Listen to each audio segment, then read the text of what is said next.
யாரு லிஸி? எங்கிருந்து வந்தாங்க? முதல்ல எல்லாரும் என்ன எடுத்தோன்னே கேட்குறது சீரியல் ஆர்டிஸ்டோ சீரியலோ அப்படின்னு தான் சொல்லுவாங்க. அது ஏன் எனக்கு தெரியல. சொல்லமா, come to the board. I said come to the board. தங்க மீன்களில் அந்த ஸ்டெல்லா மிஸ் கேரக்டருக்காக 42 பேர் எதையோ நான் ஆடிஷன் பண்ணிட்டேன். எனக்கு எதுவுமே செட் ஆகலை. வாங்க, இந்த லுக்கு தான் எனக்கு வேணும், நீங்கள் தான் வேணும் அப்படின்னு. ஸோ எனக்கு அது ஒரு பெரிய ஒரு அந்த டைமில் ஒரு காமெடியாக இருந்தது. யார் இவர், எதுக்கு இப்போ நம்மளை வந்து ஹூஸ் த டிஸ்டர்பன்ஸ் அந்த மாதிரி. ராம் வந்து கற்றது தமிழ் படத்துக்கு அஞ்சலியும் இப்படி தான் செலக்ட் பண்ணியிருக்காரு. அவர் வந்து மாடியில் பண்ணும்போது அஞ்சலி வந்து ஒரு சைக்கிள் எடுத்துகிட்டு அவங்க கடைக்கு போகும்போது ராம் சார் பார்த்து, அவங்க ஜஸ்ட் 5 நிமிஷம் வந்தாலும் சரி, இல்லை படத்தோடைய முழுக்க வந்து டிராவல் பண்ணுற மாதிரி வந்தாலும் சரி, இம்பேக்ட் மட்டும் எப்படி வந்து சேமாக கொடுக்க முடியுது? இது ராம் சாரால நடந்துச்சு. ஒரு ஆக்டரா எனக்கு என்னையே அடையாளம் காமிச்ச ஒரு கேரக்டர் அது.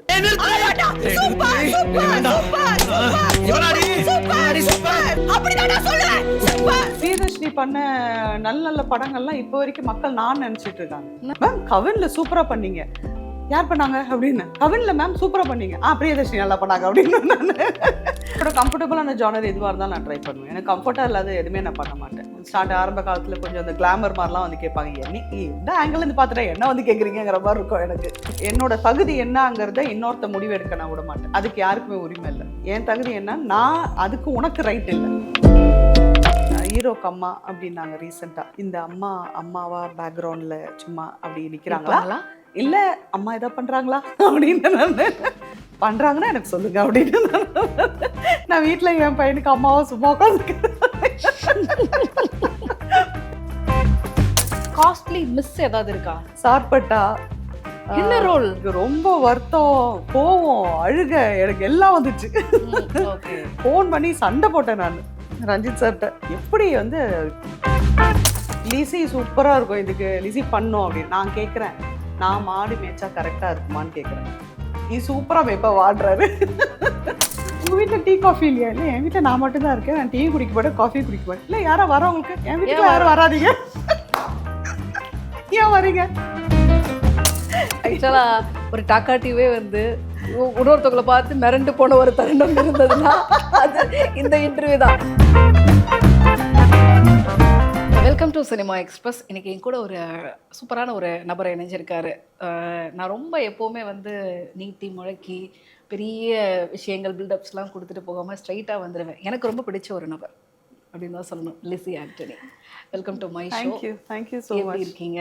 ரொம்ப நல்லா இருக்கேன் ரோஹினி. ஐ திங்க் இந்த சந்திப்பு ரொம்ப நாள் கழிச்சு, I mean we have been planning for long, ஃபைனலாக நடக்குதுன்னு நினைக்கிறேன். ஆமாம், ரைட்டு. ஸோ நம்ம எப்படி அறிமுகமானோம் அப்படிங்கிற மாதிரி எனக்கு ஒரு மெமரிஸ்லாம் ஓடிட்டு இருக்கு. நம்ம ஏதோ ஒரு சோஷியல் மீடியா கனெக்ட் பண்ணிச்சா? கரெக்டா? சோஷியல் மீடியாவா இல்லை நம்ம ஏதோ ஒரு ஆடியோ லான்ச்சில் எங்கேயோ பார்த்து அந்த மாதிரி அப்படி. எஸ் உங்களை நான் ஒரு பிரசாத் லேப்ல வந்து மீட் பண்ணேன். எக்ஸாக்ட்லி, அங்க மீட் பண்ணி அப்படியே கனெக்ட். அப்புறம் நம்ம சோஷியல் மீடியால கனெக்ட் ஆனோம். ஓகே. ஸோ உங்களை முதல்ல பார்க்குற நிறைய பேர் ஜென்ரல் பப்ளிக் பார்த்த உடனே சொல்லுவாங்க, இவங்களை நான் அங்கே பார்த்துருக்கேன், இவங்க இந்த படத்தில் நடிச்சிருக்காங்க, உங்களுக்கு தெரியுமா அப்படிங்கிறாங்கல்ல. அவங்கள மாதிரியான ஆட்களுக்கு ஃபர்ஸ்ட் ஆஃப் ஆல் எனக்கு இந்த ஒரு காமன் கேள்வி இருக்கு, யார் லிஸி, எங்கிருந்து வந்தாங்க? முதல்ல எல்லாரும் என்ன எடுத்தோன்னே கேட்குறது சீரியல் ஆர்டிஸ்டோ சீரியலோ அப்படின்னு தான் சொல்லுவாங்க. அது ஏன் எனக்கு தெரியல. But then I always correct. இல்லை படங்கள் மட்டும்தான் பண்ணியிருக்கேன். லிஸி வந்து கலைத்துறைக்கும் லிஸிக்கும் எந்த சம்மந்தமே இல்லாத ஒரு பேக்ரவுண்ட்லேருந்து வந்த ஒரு இண்டிவிஜுவல் தான். இது என்னோட விசினிட்டிலே இல்லாத ஒரு விஷயம். நடிப்பேங்கிறதோ சினிமாங்கிறதோ எதுவுமே என்னோட விசினிட்டிலே கிடையாது. டோட்டலாக வந்து வளரும் போதெல்லாம் வந்து நல்லா படிக்கணும், நல்லா படிப்பேன்.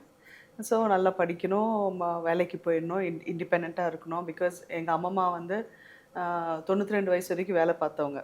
ஸோ அந்த மாதிரிலாம் பார்த்து வந்தனால நமக்கு அது ஃபோக்கஸ் எல்லாம் அதுதான். ஃபேமிலியும் அப்படி தான் நம்மளை வந்து வளர்த்துது. ஸ்போர்ட்ஸில் இருப்பேன். ஸோ இதுக்கு எனக்கும் சம்மந்தம் இல்லை. அப்படி இல்லாத ஒரு இடத்துலேருந்து வந்த ஆள் தான் லிஸி. அகடமிக்காக போய் முடிச்சு நல்லா போய் ஒரு கார்ப்பரேட் ஜாப்ல செட்டில் ஆகி அதுதான் நம்ம லைஃபு அப்படின்னு நினச்சிட்டு இருந்த இடத்துல ஒரு 360 டிகிரி டர்ன். எப்படி நடந்துச்சு இது ராம் சாரால நடந்துச்சு. அதுக்கு முன்னாடி எனக்கு ஆக்சுவலாக ஃப்ரெண்ட்ஸ் இருக்காங்க சினிமாவில். அப்படி ஒன்றுமே இல்லாமலாம் நான் சொல்ல மாட்டேன். நான் ராம் சார் என்னை பார்க்கறதுக்கும் ஆக்சுவலாக எனக்கு இங்கே காமன் ஃப்ரெண்ட்ஸ் இருந்தனால அது நடந்துச்சு.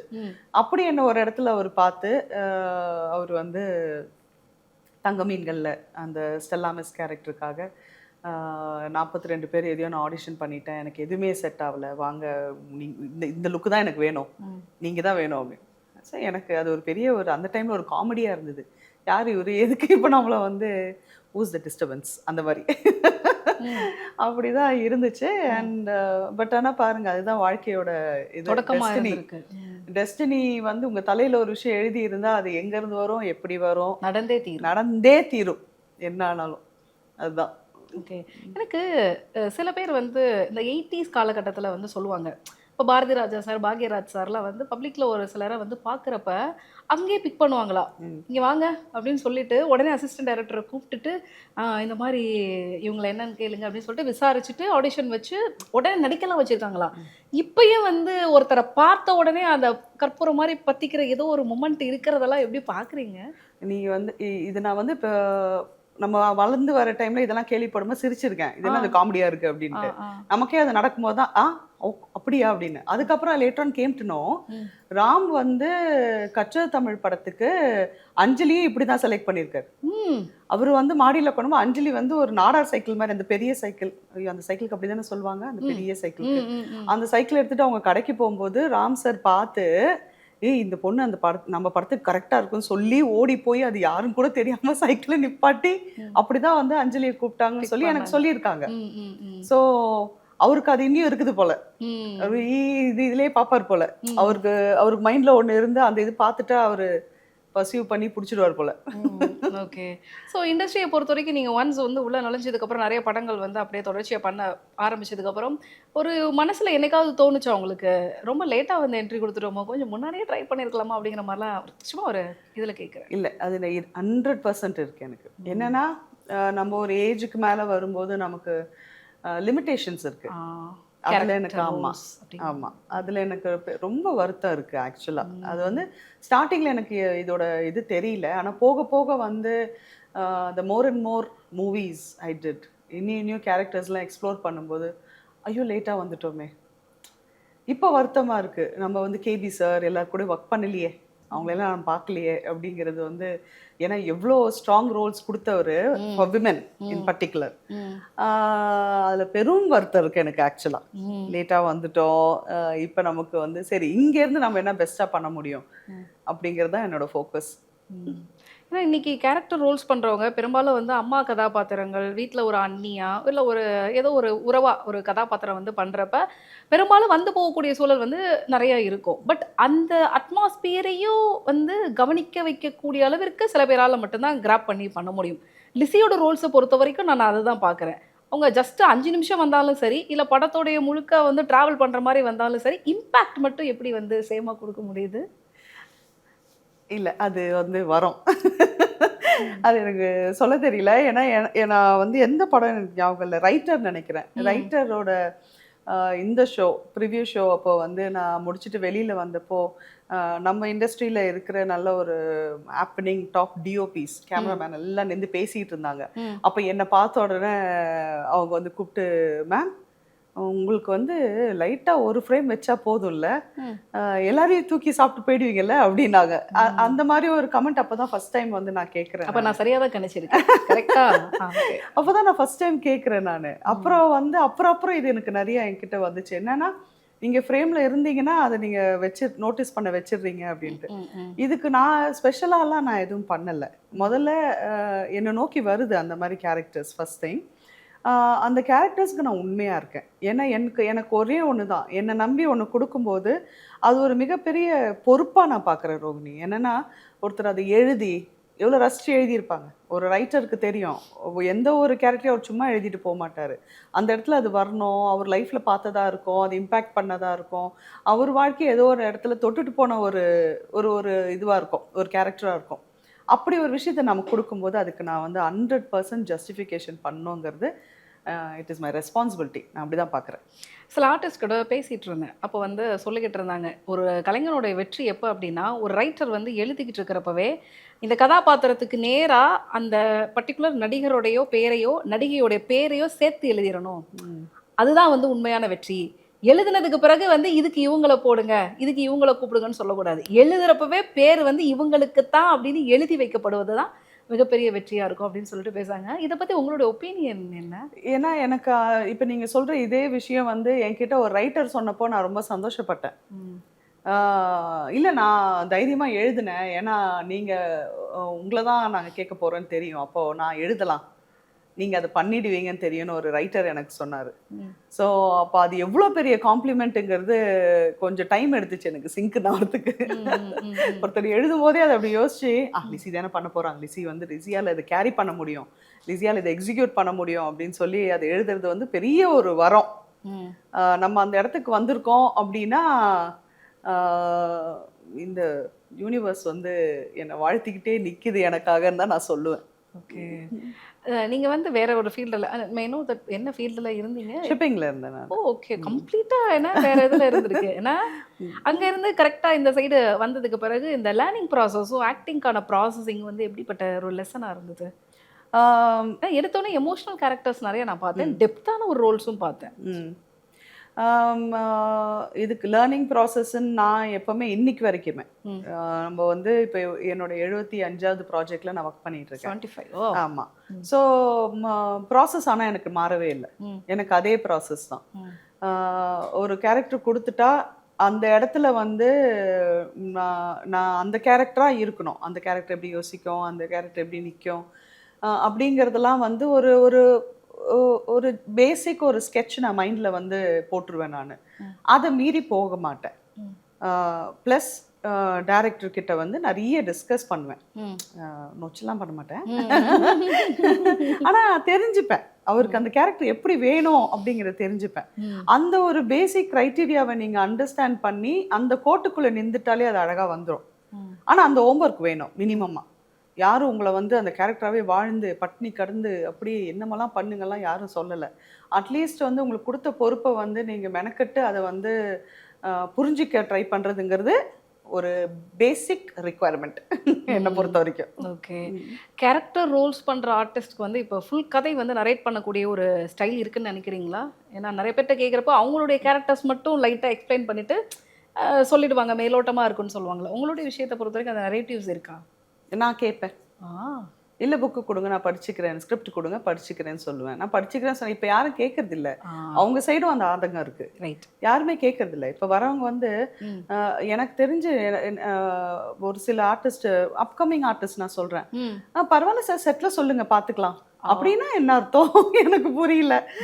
ஃபர்ஸ்ட் திங் அவங்களுக்கும் அந்த ஆதங்கம் இருக்குது. கேட்க மாட்டேங்கிறாங்க, படிக்கணும்னு சொல்ல மாட்டேங்கிறாங்க. எனக்கு வந்து வேணும். அது எனக்கு ஏன் வேணும்னா நீங்கள் கேட்குறீங்கல்ல, அது எப்படி உங்களால் அது கான்ட்ரிபியூட் பண்ண முடியுதுன்னு அந்த ப்ராசஸ் உங்களுக்கு தெரியலனா, அந்த கதையில் எந்த இடத்துல நீங்கள் வரீங்கிற விஷயம் உங்களுக்கு தெரியலனா, உங்களை சுற்றி இருக்க கதாபாத்திரம்லாம் உங்க கூட என்ன கனெக்டில் இருக்குன்னு உங்களுக்கு தெரியலனா, நீங்கள் எப்படி வந்து பெர்ஃபார்ம் பண்ண முடியும்? எனக்கு அது வேணும். எனக்கு வந்து இப்போ ஒரு சிலவங்க ஸ்கிரிப்ட் கொடுக்க மாட்டாங்க. எனக்கு அப்படி யாரும் சொன்னதே இல்லை, கொடுத்துருவாங்க. அப்படியா? Okay okay. அப்படி இல்லைனாலும் நான் சொல்லுவேன்.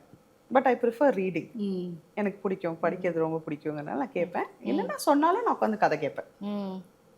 Okay, nice. அப்போ விடாப்படியாக கேட்டு வாங்கிடுவேன். நான் கேட்டு வாங்கிடுவேன். அவங்க என்னோடது சொன்னாலுமே நான் கேட்குற 100 கேள்வியில் அவங்க வந்து சரி கதையை சொல்லிடுவோம் அப்படின்னு சொல்லிட்டு முழு ஸ்கிரிப்ட் சொல்லிட்டு போயிடுவாங்க, எப்படி எல்லாத்தையும் கேட்க போறாங்க அப்படின்னு. ஓகே. அப்போ லிசி கிட்ட கதை சொல்ல வர்றப்ப கொஞ்சம் தயார் பண்ணிக்கிட்டு தான் வரணும்னு நினைக்கிறேன். 100% நோட் பண்ணுங்க மக்களே. இப்போ படங்களில் நடிக்கிற ஹீரோக்கோ ஒரு ஹீரோயினுக்கோ வந்து பார்த்தீங்கன்னா இயர்லி 2 இல்லை இயர்லி 4 படம் ஹீரோயினை பொறுத்த வரைக்கும் அந்த மாதிரி வரும். பட் ஒரு கேரக்டர் ஆர்டிஸ்ட்டை பொறுத்த வரைக்கும் பேக் டு பேக் படங்கள் ரிலீஸ் ஆகிக்கிட்டே இருக்கிறது இருக்குல்ல, அது ஒரு வேளை பார்க்குறப்ப வாரம் நம்ம ரிலீஸ் ஆகிட்டே இருக்கணும் அப்படிங்கிற மாதிரி மொமெண்ட் இருந்திருக்கா? I felt. நான் வந்து இப்போ ரீசெண்டாக பார்த்தீங்கன்னா கட்டா குஸ்தி பார்த்தேன். லிசி வந்து அப்படி ஒரு இம்பாக்ட் கிரியேட் பண்ணியிருந்தாங்க. அடுத்தது பார்த்தா பேக் டு லக்ஷ்மிகாந்தன் கொலை வழக்கு, அதில் லிசி பண்ணியிருந்தாங்க. அதுக்கு முன்னாடி ஒரு வித்தின் ஒரு 2-3 ஒரு 1 month பிஃபோர் ஏதோ வந்துகிட்டே இருக்குல்ல. இந்த கன்சிஸ்டன்சி வந்து அஸ் ஆர்டிஸ்ட் எப்படி ஃபீல் பண்றீங்க? ஆக்சுவலாக நான் வந்து ஃபேஸ் அவுட் பண்ணி தான் நான் நடிக்கிறேன். உண்மையே சொன்னா. ஓகே. நான் டெய்லிலாம் ஷூட்டுக்கு போகல. ஆனால் நான் பிக் அண்ட் சூஸ் பண்ணி தான் நடிக்கிறேன். அது வந்து எல்லாமே இப்படி சேர்ந்து வருது, அவ்வளோதான். ஏன்னா எனக்கு வந்து அப்படியே ஒரு ஷூட் ஸ்பாட்லேருந்து இன்னொரு ஷூட் ஸ்பாட்டுக்கு அப்படியே ஓடிக்கிட்டே இருக்க முடியாது. அது எனக்குள்ளே இருக்க இந்த ஆசை இருக்குது தெரியுங்களா, நடிக்கணுங்கிற அந்த ஆசையை கொன்னுடுங்கிற ஒரு பயம் எனக்கு இருக்குது. ரொம்ப நம்ம வந்து டம்ப் பண்ணி ரொம்ப பண்ண அப்படி ஆகிடும்னு. ஆனா நம்ம தவிர்க்கவே முடியாத ஸ்கிரிப்ட் எல்லாம் வரும்போது நான் ஆசையா எடுத்து பண்ணிடுவேன். நான் அதுக்கு நான் எப்படியாவது மெனக்கெட்டு இது பண்ணி இப்ப கொஞ்ச நாளா கொஞ்சம் பிஸியா போகுது. ஏன்னா வர்றது எல்லாமே நல்லதா வருது. ம். எதையுமே எனக்கு வந்து இல்ல இது போட்டும் பரவாயில்ல அப்படின்னு நோன்னு சொல்ல முடியல. முடியல. ஓகே. ஏன்னா அப்படி வருது எல்லா கேரக்டர்ஸுமே வந்து என்னையும் வந்து ஒரு அம்மா அப்படிங்கிற இதுல நிப்பாட்டாம இருக்காங்க பாருங்க. அதுவே பெரிய விஷயம் எனக்கு. இங்க எத்தனை பேருக்கு அது நடக்குது? ஏன்னா நான் ஒண்ணுத்துல வந்து ஒரு ஹெட் கான்ஸ்டபிளா பண்றேன், இன்னொன்னுல ஒரு அத்தையா பண்றேன், இன்னொன்னுல அட்வொகேட்டா பண்றேன். நல்லா இருக்கு. அண்ட் எல்லாமே இம்பாக்ட்ஃபுல் ரோல்ஸ். எஸ். சும்மா அப்படி வந்துட்டு போற மாதிரி இல்ல. ஸோ இது ஒரு பெரிய பிளெஸ்ஸிங்கா இருக்கும்போது அது எதுவுமே மிஸ் பண்ணக்கூடாதுன்னு நான் நினைக்கிறேன்.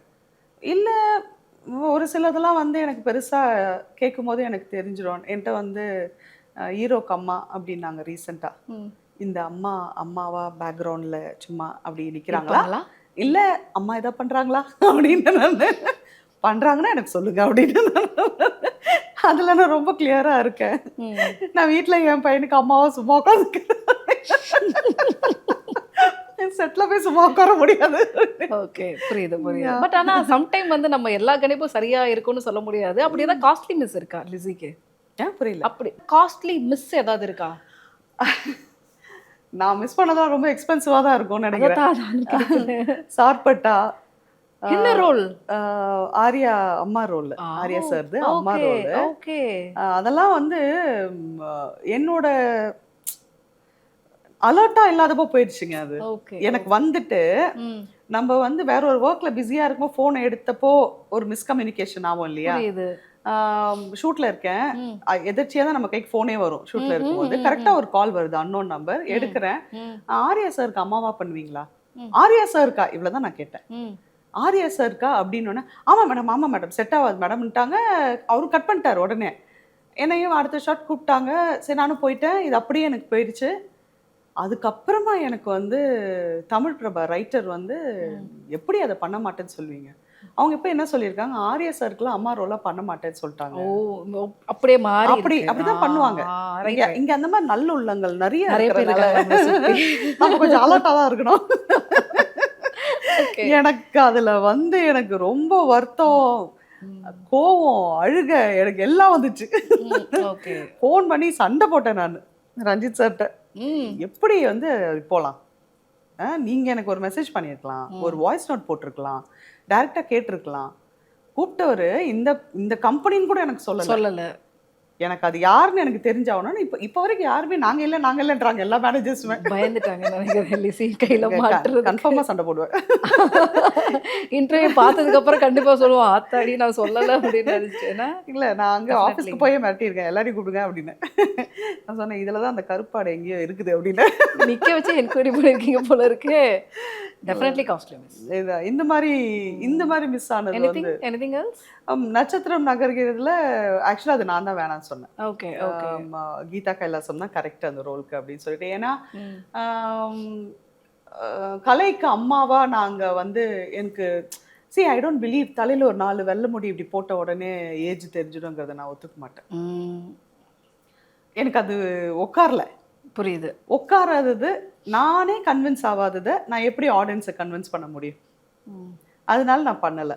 ஆனால் கீதாக்கா நல்லா பண்ணாங்க. கீது சொல்வேன் நான் அவங்கள. கீது நல்லா பண்ணாங்க. அவங்களுக்கு அதுக்கு அவார்ட்லாம் கூட கிடச்சிது. So I am very happy. அது நான் மிஸ்ன்னு சொல்ல மாட்டேன். அது நான் தான் வந்து பர்பஸாக சொன்னேன். ஏன்னா லிட்டரலாக ஆக்சுவலாக Ranjith sir was trying to convince me. இல்லை சூப்பராக இருப்ப நீ பண்ணு அப்படின்னு சொன்னார். நான் தான் வந்து அடமா பண்ண மாட்டேன். அப்ப நான் இன்னியும் வந்து ஒல்லியா இருப்பேன். ஓகே. இன்னியும் ஃபிட்டா இருந்தேன் நான். Okay okay. அப்போ எப்படி அது கலைக்கும் எனக்கும் எப்படி செட் ஆகும்? கலை இது தலை தொடச்சு விடணும், ஒரு அத்தை அதெல்லாம் செட் ஆகும். ஒரு அத்தை சித்தி அதெல்லாம் உட்காரும். அம்மாவா எனக்கு அதனால I don't think that I miss that. இது நான் மிஸ் பண்ணேன் சார்பட்டா. இப்ப வரையும் நொச்சு பண்ணிட்டு இருக்கேன். சார்பட்டா 2ல எனக்கு ஏதாவது எழுதுங்கன்னு.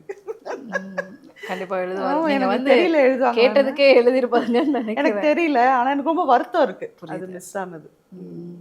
நான் நினைச்சேன் இவங்க பிரியதர்ஷினி கேரக்டர் கூட நீங்க பண்ணியிருந்தா அப்படி இருக்கு. சும்மா இல்ல அதுக்கு என்ன கூப்பிடவே இல்லை. ஆனா the saddest part is Priyadarshini பண்ண நல்ல படங்கள்லாம் இப்ப வரைக்கும் மக்கள் நான் நினைச்சிட்டு இருக்காங்க. இப்ப வரைக்கும் என்கிட்ட வந்து கவின் பத்தி கேட்பாங்க. மேம் கவின்ல சூப்பரா பண்ணீங்க. யார் பண்ணாங்க அப்படின்னு. கவின்ல மேம் சூப்பராக பண்ணீங்க. பிரியதர்ஷினி நல்லா பண்ணாங்க அப்படின்னு நான். அதே மாதிரி இதுலயும் அந்த ஆங்கிலோனியன் கேரக்டர் நான் நினைச்சிட்டு இருக்காங்க நினைச்சிட்டு இருக்காங்க நிறைய பேர். ஓகே, கீதா கைலாசம் அவங்களே சேர்த்து நிறைய கன்ஃபியூஸ் பண்ணியிருக்காங்க. என்ன உங்களை பிரியதர்ஷினி அண்ட் கீதா கைலாசம் ஆமா 3 பேர் ஆல்மோஸ்ட் வந்து ஒரு நீங்க சொன்ன மாதிரி ஒரு 40 கிட்ட அதுக்கப்புறமா வந்து கேரியரை வந்து ஸ்டார்ட் பண்ணதுல இந்த நீங்க 3 பேருமே வந்து நிறைய பண்ண ஆரம்பிச்சிருக்கீங்க. ஆமா ஏன்னா அவங்கலாம் கீதா மேம்லாம் வந்து ஒரு 45க்கு மேலதான் ஸ்டார்டே பண்ணாங்க. அவங்க அப்படியே கிராஃப் அவங்களுக்கு அப்படி பிக்கப் ஆச்சு. அப்படியே இது பண்ணிருக்காங்க அவங்க டைம்.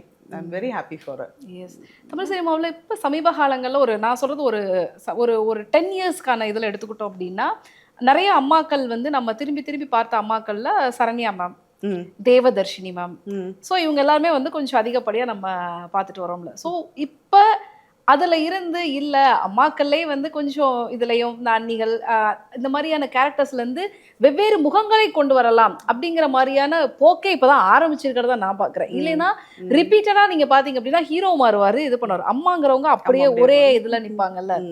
இது எதனாலன்னு நினைக்கிறீங்க? சாய்ஸ் வேற போக வேணாம்னு நினைச்சிட்டாங்களா, இல்ல அதுலயே கம்ஃபர்டபுளா ஓகேன்னு ஃபீல் பண்ணிட்டாங்களா? சரி, இங்க வந்து ஒரு பிரச்சனை இருக்கு ரோகிணி. என்னன்னா கம்ஃபர்டபுள் ஆயிடுறாங்க, மெனக்கெட மாட்டேங்கிறாங்க.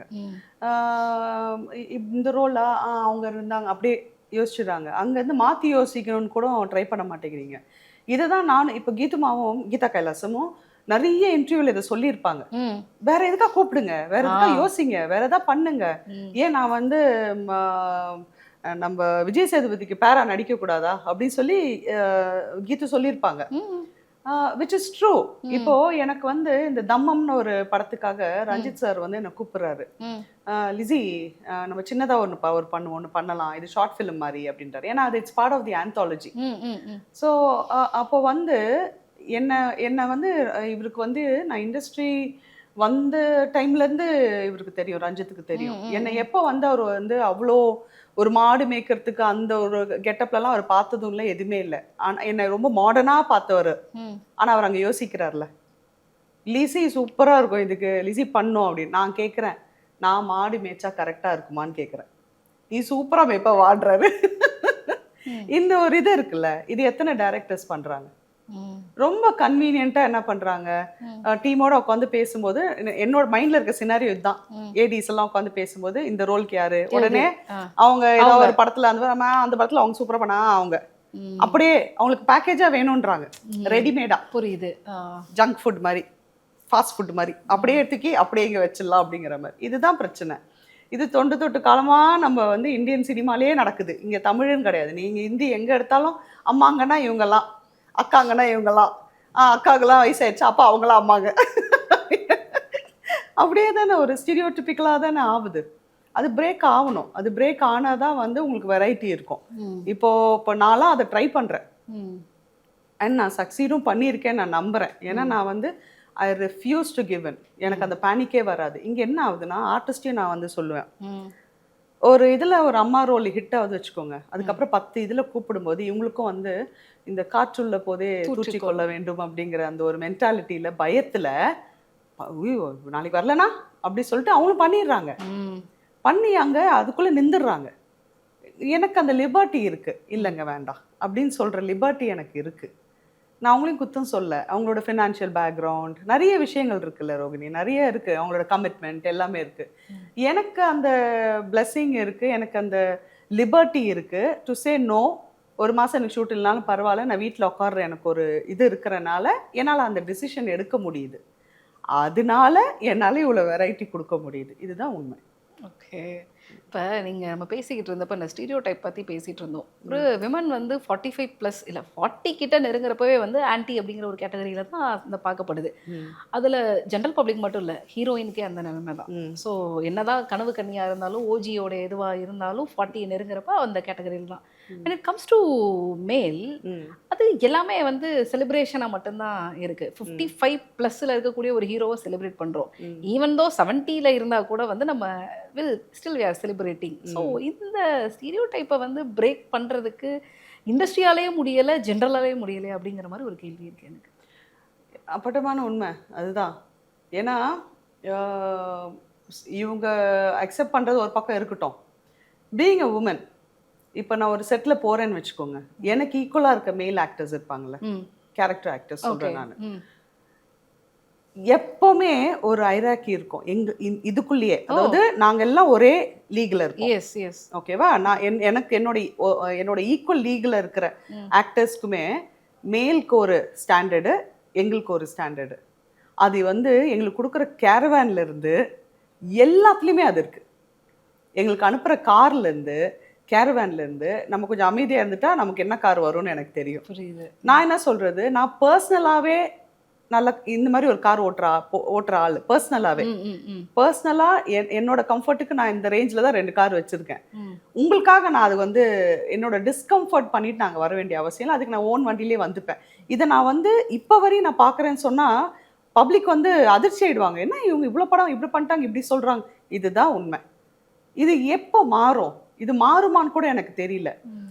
ரொம்ப ரீசெண்டாக நான் வந்து நிக்கிலான்னு ஒரு ஆர்டிஸ்ட் இருக்காங்கல்ல, நிக்கிலா விமலா. விமலாவா நிக்கிலா சங்கர். Okay okay. நம்ம கட்டாகுஸ்தியில் வந்து ஐஷுக்கு தங்கச்சியே பண்ணியிருப்பாங்க. Okay okay okay okay. அப்போ நிக்கி மாட்ட நான் பேசும்போது நான் சொல்கிறேன், அடுத்த ஜென்மத்தில் நம்மளாம் ஆம்பளையாக பிறந்துடலாம் அப்படின்னு சொல்கிறேன். என்னால் இதெல்லாம் ஹேண்டில் பண்ண முடியல, டயர்டாக இருக்குது, அடுத்த ஜென்மத்தில் நம்ம ஆம்பளையாக பிறந்துடலாம். உடனே அவன் வந்து அப்படிலாம் பண்ண முடியாது மம்மி, இந்த ஜென்மத்தில் நம்ம இதை மாற்றுறோம் அப்படின்னு. வயசாயிடுச்சு, முடியல இருக்குது, டயர்டாக இருக்குது, நீ வேணா மாற்ற சொன்னேன். ஏன்னா சண்டை போட முடியல, நம்ம உரிமையை கேட்கறதுக்கு இங்கே வந்து ஏன்றாங்க. அப்போ வந்து நம்ம அந்த ஆட்டிடியூட்னு வேற சொல்லுவாங்க. எக்ஸாக்ட்லி. என்ன அதுல வர மாட்டாங்களா என்ன? கேட்பாங்கல்ல. நல்லாவே கேட்பாங்க. நான் மினிமமா கேட்கறது சுத்தமா ஒன்று அனுப்புங்கன்ற. Okay okay. அழுக்கா ஒன்று அனுப்பாதீங்கன்னு. இதெல்லாம் நடக்குங்க. புரியுது. சரியா? அதனால நம்ம அந்த ஹீரோயினுக்கெல்லாம் போக வேணாம், இங்க இருந்து முதல்ல ஆரம்பிப்போன்ற. நான் இங்க இருந்து நம்ம அதை செட்டரேட் பண்ண முடியுமான்னு பார்ப்போம். நான் பண்றேன், சண்டை போடுறேன். சண்டை போடுறதுன்னா நான் எனக்கு குரலை ஒசத்தி கத்தி ஆர்ப்பாட்டம் பண்ணலாம் அவசியம் இல்லை. மாத்து, இது என்னது இது, நீ அழுக்க அனுப்புறியா? முடியாது, நான் என் காரை எடுத்துட்டு வருவேன்.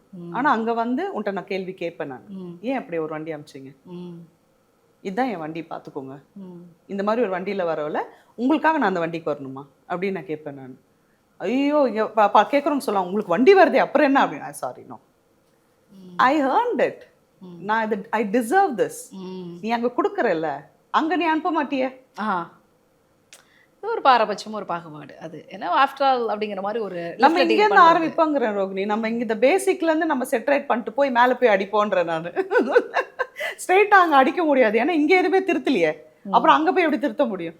சரி, எனக்கு இந்த டைம்ல ஒரு விஷயம் வந்து பயங்கரமா கியூரியஸா இருக்கு. கட்டா குஸ்தியில உங்களுடைய அந்த இந்த பார்ட் 2ல உங்களுடைய கேரக்டர் எல்லாமே பயங்கர உள்ளுக்குள்ள பயங்கர சந்தோஷமா பண்ண மாதிரி இருக்கு. ட்ரூ? எனக்கு இந்த கான்வர்சேஷனுக்கு அப்புறமா அப்படிங்கிற மாதிரி இருக்கு. நான் அப்படிதான். ஓகே, நான் அப்படிதான். ஏன்னா நான் என்ன டிசர்வ் பண்றேன்னு எனக்கு தெரியும். என்னோட தகுதி என்னங்கிறத இன்னொருத்த முடிவெடுக்க நான் விட மாட்டேன். அதுக்கு யாருக்குமே உரிமை இல்லை. என் தகுதி என்ன, நான் நிற்பேன். அதுக்கு உனக்கு ரைட் இல்லை, உனக்கு இவ்வளோதாமான்னு சொல்கிறதுக்கு உனக்கு ரைட்ஸ் இல்லை. அது முடிவு பண்ண நீ யாருன்னு கேட்குற ஆள் நான். இந்த ஆட்டிடியூட் இது எல்லாமே அஸ் அ ஃபீமேலாக நான் ரொம்ப அட்மையர் பண்ணுறேன், எனக்கு ரொம்ப பிடிச்சிருக்கு. பட் இதை வந்து இண்டஸ்ட்ரி எப்படி அக்செப்ட் பண்ணிக்கிறாங்களா, இல்லை அது ஒரு மாதிரி பேக் ஸ்டாப்பிங் இருக்குதுன்னு நினைக்கிறீங்களா? தாராளமாக இருக்கும்ல, தாராளமாக பெருந்தன்மையான மனசு கொண்ட ஆட்களை எல்லாம் நான் பார்க்க வாய்ப்பே கிடையாது. இங்கே தாராளமாக அதெல்லாம் இருக்கு. மேபி அதனால தான் எனக்கு வந்து வாய்ப்புகள் குறைவாகவும் இருக்கலாம். எனக்கு வந்து என்னோட வளர்ச்சி வாய்ப்புகள் எல்லாம் வந்துட்டு தான் இருக்கு. எனக்கு பார்த்தீங்கன்னா ரைட்டர்ஸ் எழுதுறாங்க, டைரக்டர்ஸ் கூப்பிடுறாங்க அப்படின்னு. ஆமா, ஏன்னா அவங்களுக்கு தெரியும் செட்டுக்கு வந்தா ஆன் டைம் இருப்பேன், 5 நிமிஷம் வேஸ்ட் ஆகாது, கதை பேசி டைம் வேஸ்ட் பண்ண மாட்டேன், ஃபோக்கஸ் இல்லாமல் இருக்க மாட்டேன், டேக்கு போக மாட்டேன், தேவையில்லாததுக்கெல்லாம் வந்து அடம் பிடிக்க மாட்டேன். நமக்கு ஒன்று சாப்பிடணும் நானே ஆர்டர் போட்டு சாப்பிட்டுப்பேன், இவ்வளோ நொச்சு பண்ணி அதெல்லாம் எதுவும் பண்ண மாட்டேன். எல்லாம் டீசெண்டாக இருப்போம். லிஸி வந்தாங்கன்னா ஒர்க் அங்கே சூப்பராக இருக்கும்னு நினைக்கிறவங்க எல்லாம் என்னை கூப்பிடுவாங்க. ஸோ ஆனால் ஒரு சிலது பின்னாடி நடக்கும். நம்மளை கூப்பிட்டு வேலை பார்த்துட்டு அதுக்கப்புறமா வந்து நமக்கான ஒரு அங்கீகாரம்லாம் கொடுக்குற இடத்துலலாம் அங்கே பிரச்சனை நடக்கலாம், அதெல்லாம் நடக்கலாம். பட் அது இஸ் ஓகே, நான் அதையும் பிரேக் பண்ணுவேங்கிற நம்பிக்கை எனக்கு இருக்கு ரோகிணி. என்னோட க்ரோத்தே என்னோட விஷனே என்னன்னா, இப்போ இந்த குயிலி படம்லாம் வந்துச்சு பார்த்தீங்களா, அந்த மாதிரி கதை நாயகியா எனக்கு பண்ணிட்டே போகணுங்கிறது ஆசை. நான் ரொம்ப சீக்கிரம் அந்த இடத்துக்கு போயிடுவேன். அந்த மாதிரி ப்ராஜெக்ட்லாம் அழகாக பண்ணிட்டு அழகாக என்னை வந்து ப்ரூவ் பண்ணிட்டு நான் போயிட்டே இருப்பேன். நான் இது நடக்கும். ஏன்னா எனக்கும் ஒரு சில நான்சென்ஸ்லாம் பேர் பண்ணுறதுக்கு கொஞ்சம் பொறுமை ரொம்ப கம்மி. ஒரு சிலதெல்லாம் வந்து எனக்கு சொல்லிக்கிட்டே இருக்கணுமா, இவங்களெல்லாம் திருத்துறது தான் நமக்கு வேலையாகிற மாதிரி ஆகிடும். அப்போ நம்ம இப்படி நின்று ப்ரூவ் பண்ணிட்டு போயிடுவோம்னு தோணும் எனக்கு. புரியுது. காம்படிஷன்ஸ் வந்து பார்த்தீங்கன்னா இப்போ ஹீரோக்கள் ஆரம்பித்த காலேஜில் ஒன்று காம்படிஷன்ஸ் அப்படிங்கிறது ஹீரோக்கள் ஆரம்பித்த காலத்துல இருந்தே இருக்குது. அது ஹீரோயினுக்கு ஒரு கட்டத்தில் இருந்தது, வில்லனுக்கு வந்தது, கேரக்டர் ஆர்டிஸ்ட்க்கு வந்தது. இன்றைக்கி இருக்கக்கூடிய இந்த 2026 கேரக்டர் ரோல்ஸ் வந்து சூஸ் பண்ணுற ஆட்களுக்குள்ள காம்படிஷன் அப்படிங்கிறதுலாம் இருக்கா, இல்லை இதை கிராப் பண்ணிக்கிறதுக்கு இப்போது வந்து சில விஷயங்கள் பாலிடிக்ஸ்லாம் பண்ணிட்டு தான் பண்ணக்கூடிய சுச்சுவேஷன் இருக்குதா? எனக்கு தெரியல. எனக்கு ஏன் தெரியல நான் சொல்கிறேன்னா, என்கிட்ட வந்தது என்கிட்ட தான் நின்றுருக்கு, என்னை தாண்டி போனதே இல்லை. ஸோ இதுக்கு பின்னாடி என்ன நடக்குதுன்னெலாம் எனக்கு தெரியாது. ஏன்னா எதுக்கு பின்னாடியும் போய் பார்க்குற அளவுக்கு எனக்கு பொறுமை கிடையாது. என்னை நீங்கள் கூப்பிட்டீங்கன்னா என்னை ஆஃபீஸில் ஒரு வாட்டி மீட் பண்ணுவீங்க, லுக் டெஸ்ட்டுக்கோ எதுக்கோ, அதோட என்னை வந்து ஷூட்டிங் ஸ்பாட்டில் பார்ப்பீங்க, அதோட என்னை டப்பிங்கில் பார்ப்பீங்க, அதோட என்னை வந்து ஆடியோ லான்ச்சில் பார்ப்பீங்க. அது ரொம்ப போராடி கூப்பிடணும். ஸோ அதனால எனக்கு இது பின்னாடி என்ன நடக்குதுலாம் எனக்கு தெரியாது. அண்ட் இதை வந்து ஒரு காம்படிஷனாக எடுத்துட்டு பொறாமையாக பேசுறதெல்லாம் நடக்குது, என் காதுக்கு வருது, எனக்கு வரும். ஒகேஷ்னலாக வந்து மேனேஜர்ஸ் மூலியம் மேடம் உங்களை பற்றி அங்கே அப்படி பேசினாங்க அப்படின்னு நான் காது கொடுத்து கூட கேட்க மாட்டேன். ஏன்னா எனக்கு இருக்கிற ஒரு ரொம்ப ஸ்ட்ராங்கான ஒரு நம்பிக்கை என்ன தெரியுமா, இன்னைக்கு எல்லாருக்குமே அவங்களுக்கான இடம் இருக்கு. உன் இடத்த நான் எடுக்க முடியாது, என் இடத்த நீ நினைச்சாலும் எடுக்க முடியாது. அதுதான் உண்மை. அந்த ஒரு கான்ஃபிடென்ஸும் அந்த ஒரு ஜென்ரலி கான்ஃபிடென்ஸ், அவ்வளோதான். அந்த தன்னம்பிக்கையும் உனக்கு இல்லைனா நீ நிற்கவே முடியாது. இவ்வளோதான் உண்மை. ஏன்னா இது வந்து எக்ஸ்ட்ரீம்லி காம்படிட்டிவ் வேர்ல்டு தான். ஆனால் எனக்கான இடம் அது எனக்கானதுங்கிறதுல நான் ரொம்ப நம்பிக்கையோடு இருக்கேன். எனக்கு அப்படியே ஒரு ஃபிலாசபிக்கு வந்து லெசன்லாம் எடுத்து பயங்கர ஒரு ஃபீலாக இருக்க மாதிரி கொஞ்சம் நம்ம டைவர்ட் பண்ணி டாக் அபவுட் யோர் கேரக்டர்ஸ், பர்டிகுலராக சில ரோல்ஸ் பற்றின சில விஷயங்கள் வந்து பேசணும் அப்படின்னு நினைக்கிறேன். Start from Taramani. I know you will come to that. அதில் வரலைன்னா நான் இந்த அர்த்தமே இல்லாதன்ற மாதிரி இருக்கு. என்னோட மோஸ்ட் ஃபேவரட் கேரக்டர். அப்பா எனக்கு நான் இன்னைக்கு வரைக்கும் இது நான் செரிஷ் பண்ணிட்டே இருக்கீங்க. நான் பல வாட்டி பல இடத்துலையும் சொல்றது, திரும்ப எனக்கு அந்த மாதிரி ஒரு கேரக்டர் வந்து ராம் தான் எழுத முடியும்னு நான் நம்புறேன். ராம் தான் அதை எழுதி ஸ்டெலாமிஸ் வந்து இதை பண்ணுங்க அப்படின்னு சொல்லணும். நான் வெயிட் பண்ணிட்டு இருக்கேன். நான் அது பார்க்கலாம் நடக்குதான்னு. Just waiting for something like that. ஏன்னா அது வந்து ஒரு பெர்ஃபார்மரா, ஒரு ஆக்டரா எனக்கு என்னையே அடையாளம் காமிச்ச ஒரு கேரக்டர் அது. எனக்கு அங்கே தரமணியிலேருந்து எனக்கு இருந்த என்னோட கான்ஃபிடென்ஸ் இருக்குது பார்த்தீங்களா, ஒரு கேரக்டரை ஃபேஸ் பண்ணுறதுக்கு, அது பயங்கரமாக அது வந்து டெவலப் ஆனது தரமணியிலேருந்து தான். இதை நம்மளால் ஹேண்டில் பண்ண முடிஞ்சிச்சுல அப்படின்னு ஒரு விஷயம் இருக்குல்ல. So it's very special to me. Ram is very special to me. Ram Ranjith ஒரு 2 பேர்களை பற்றி பேசுகிறப்ப மட்டும் நீங்கள் பயங்கர ஒரு எமோஷ்னலாக ஒரு ஃபீல் வந்து அது என்னோட பயங்கரமான வெல் விஷஸ். ரஞ்சித் சார் பார்த்தீங்கன்னா கேட்கவே வேணாம், போயிட்டு அடுத்து என்ன பண்ணுறீங்க, நான் அதில் இருக்கேன்னா அதெல்லாம் அவசியமே கிடையாது. பெர்ஃபார்ம் பண்ணுற மாதிரி ரோல் இருந்தால் பக்கத்தில் எழுதிடுறது, லிசி அப்படின்னு எழுதிடுறது. எனக்கு இதை கூப்பிட்டு காமிச்சிருக்காங்க, சார் உங்கள் பேரை தான் போட்டிருக்காரு ஃபோட்டோவோட அப்படி சொல்லி காமிச்சிருக்காங்க. ஸோ அதெல்லாம் ஒரு பெரிய இது. அண்ட் அதே மாதிரி ரஞ்சித் கிட்ட வந்து நம்ம கற்றுக்க வேண்டியது நிறையா இருக்குது. எதையுமே கேரி ஃபார்வர்ட் பண்ண மாட்டார். ஒரு கோபம், ஒரு ஈகோ எதுவுமே கிடையாது. லிசி உனக்கு பிடிச்சிருந்தா பண்ணு, உனக்கு சம்பளம் ஒத்து வந்தா பண்ணு, உனக்கு டேட் இருந்தா பண்ணு. அதே மாதிரி நம்மளோட வளர்ச்சியில என்ன பிஸியா இருக்க போல, கேள்விப்படுறேன் அப்படின்றதெல்லாம் வந்து பயங்கரமா நம்மளோட வளர்ச்சியில சந்தோஷப்படக்கூடிய ஒரு ஆளு. அப்படியே நம்ம ஒன்றும் உட்காந்து நிறைய பேசியோ அப்பெல்லாம் ஒண்ணுமே கிடையாது. ஒர்க்கை தவிர்த்து அவர்கிட்ட நான் எதுவுமே பேசுனது இல்லை.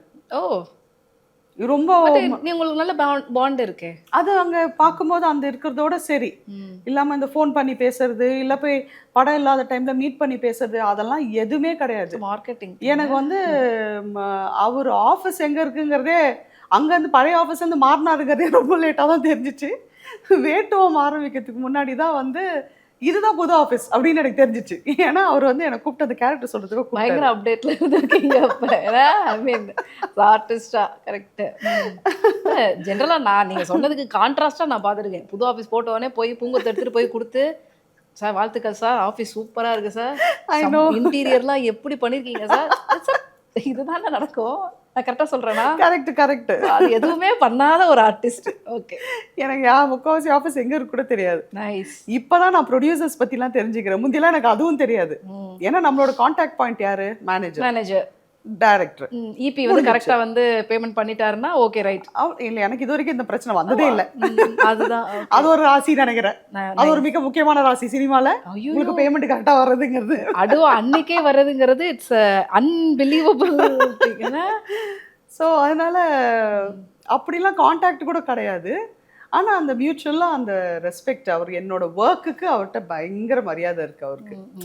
அவ்வளவுதான், அது ரொம்ப முக்கியம். அவங்களோட ஒர்க்கிங் ஸ்டைல் எப்படி இருக்கும்? ஏன்னா டைரக்டரா நாங்க உங்ககிட்ட பேசியிருக்கோம் இன்டர்வியூ பண்றப்ப எல்லாமா எல்லாரும் மாதிரி தான் நான் பண்றேன் அப்படிங்கிற மாதிரி ரொம்ப கேஷுவலா சொல்லிடுவாங்க. அஸ் ஆர்டிஸ்டா உங்களுக்கு ஒரு பாயிண்ட் ஆஃப் வியூ இருக்கும்ல, இது ஒர்க்கிங் பேட்டர்னே ரொம்ப இப்படிதான் இருக்கும் அப்படிங்கிற மாதிரி. அது மாதிரி ராம் சார் கிட்ட அவரோட ஒர்க்கிங் சரி, ராம்லாம் வந்து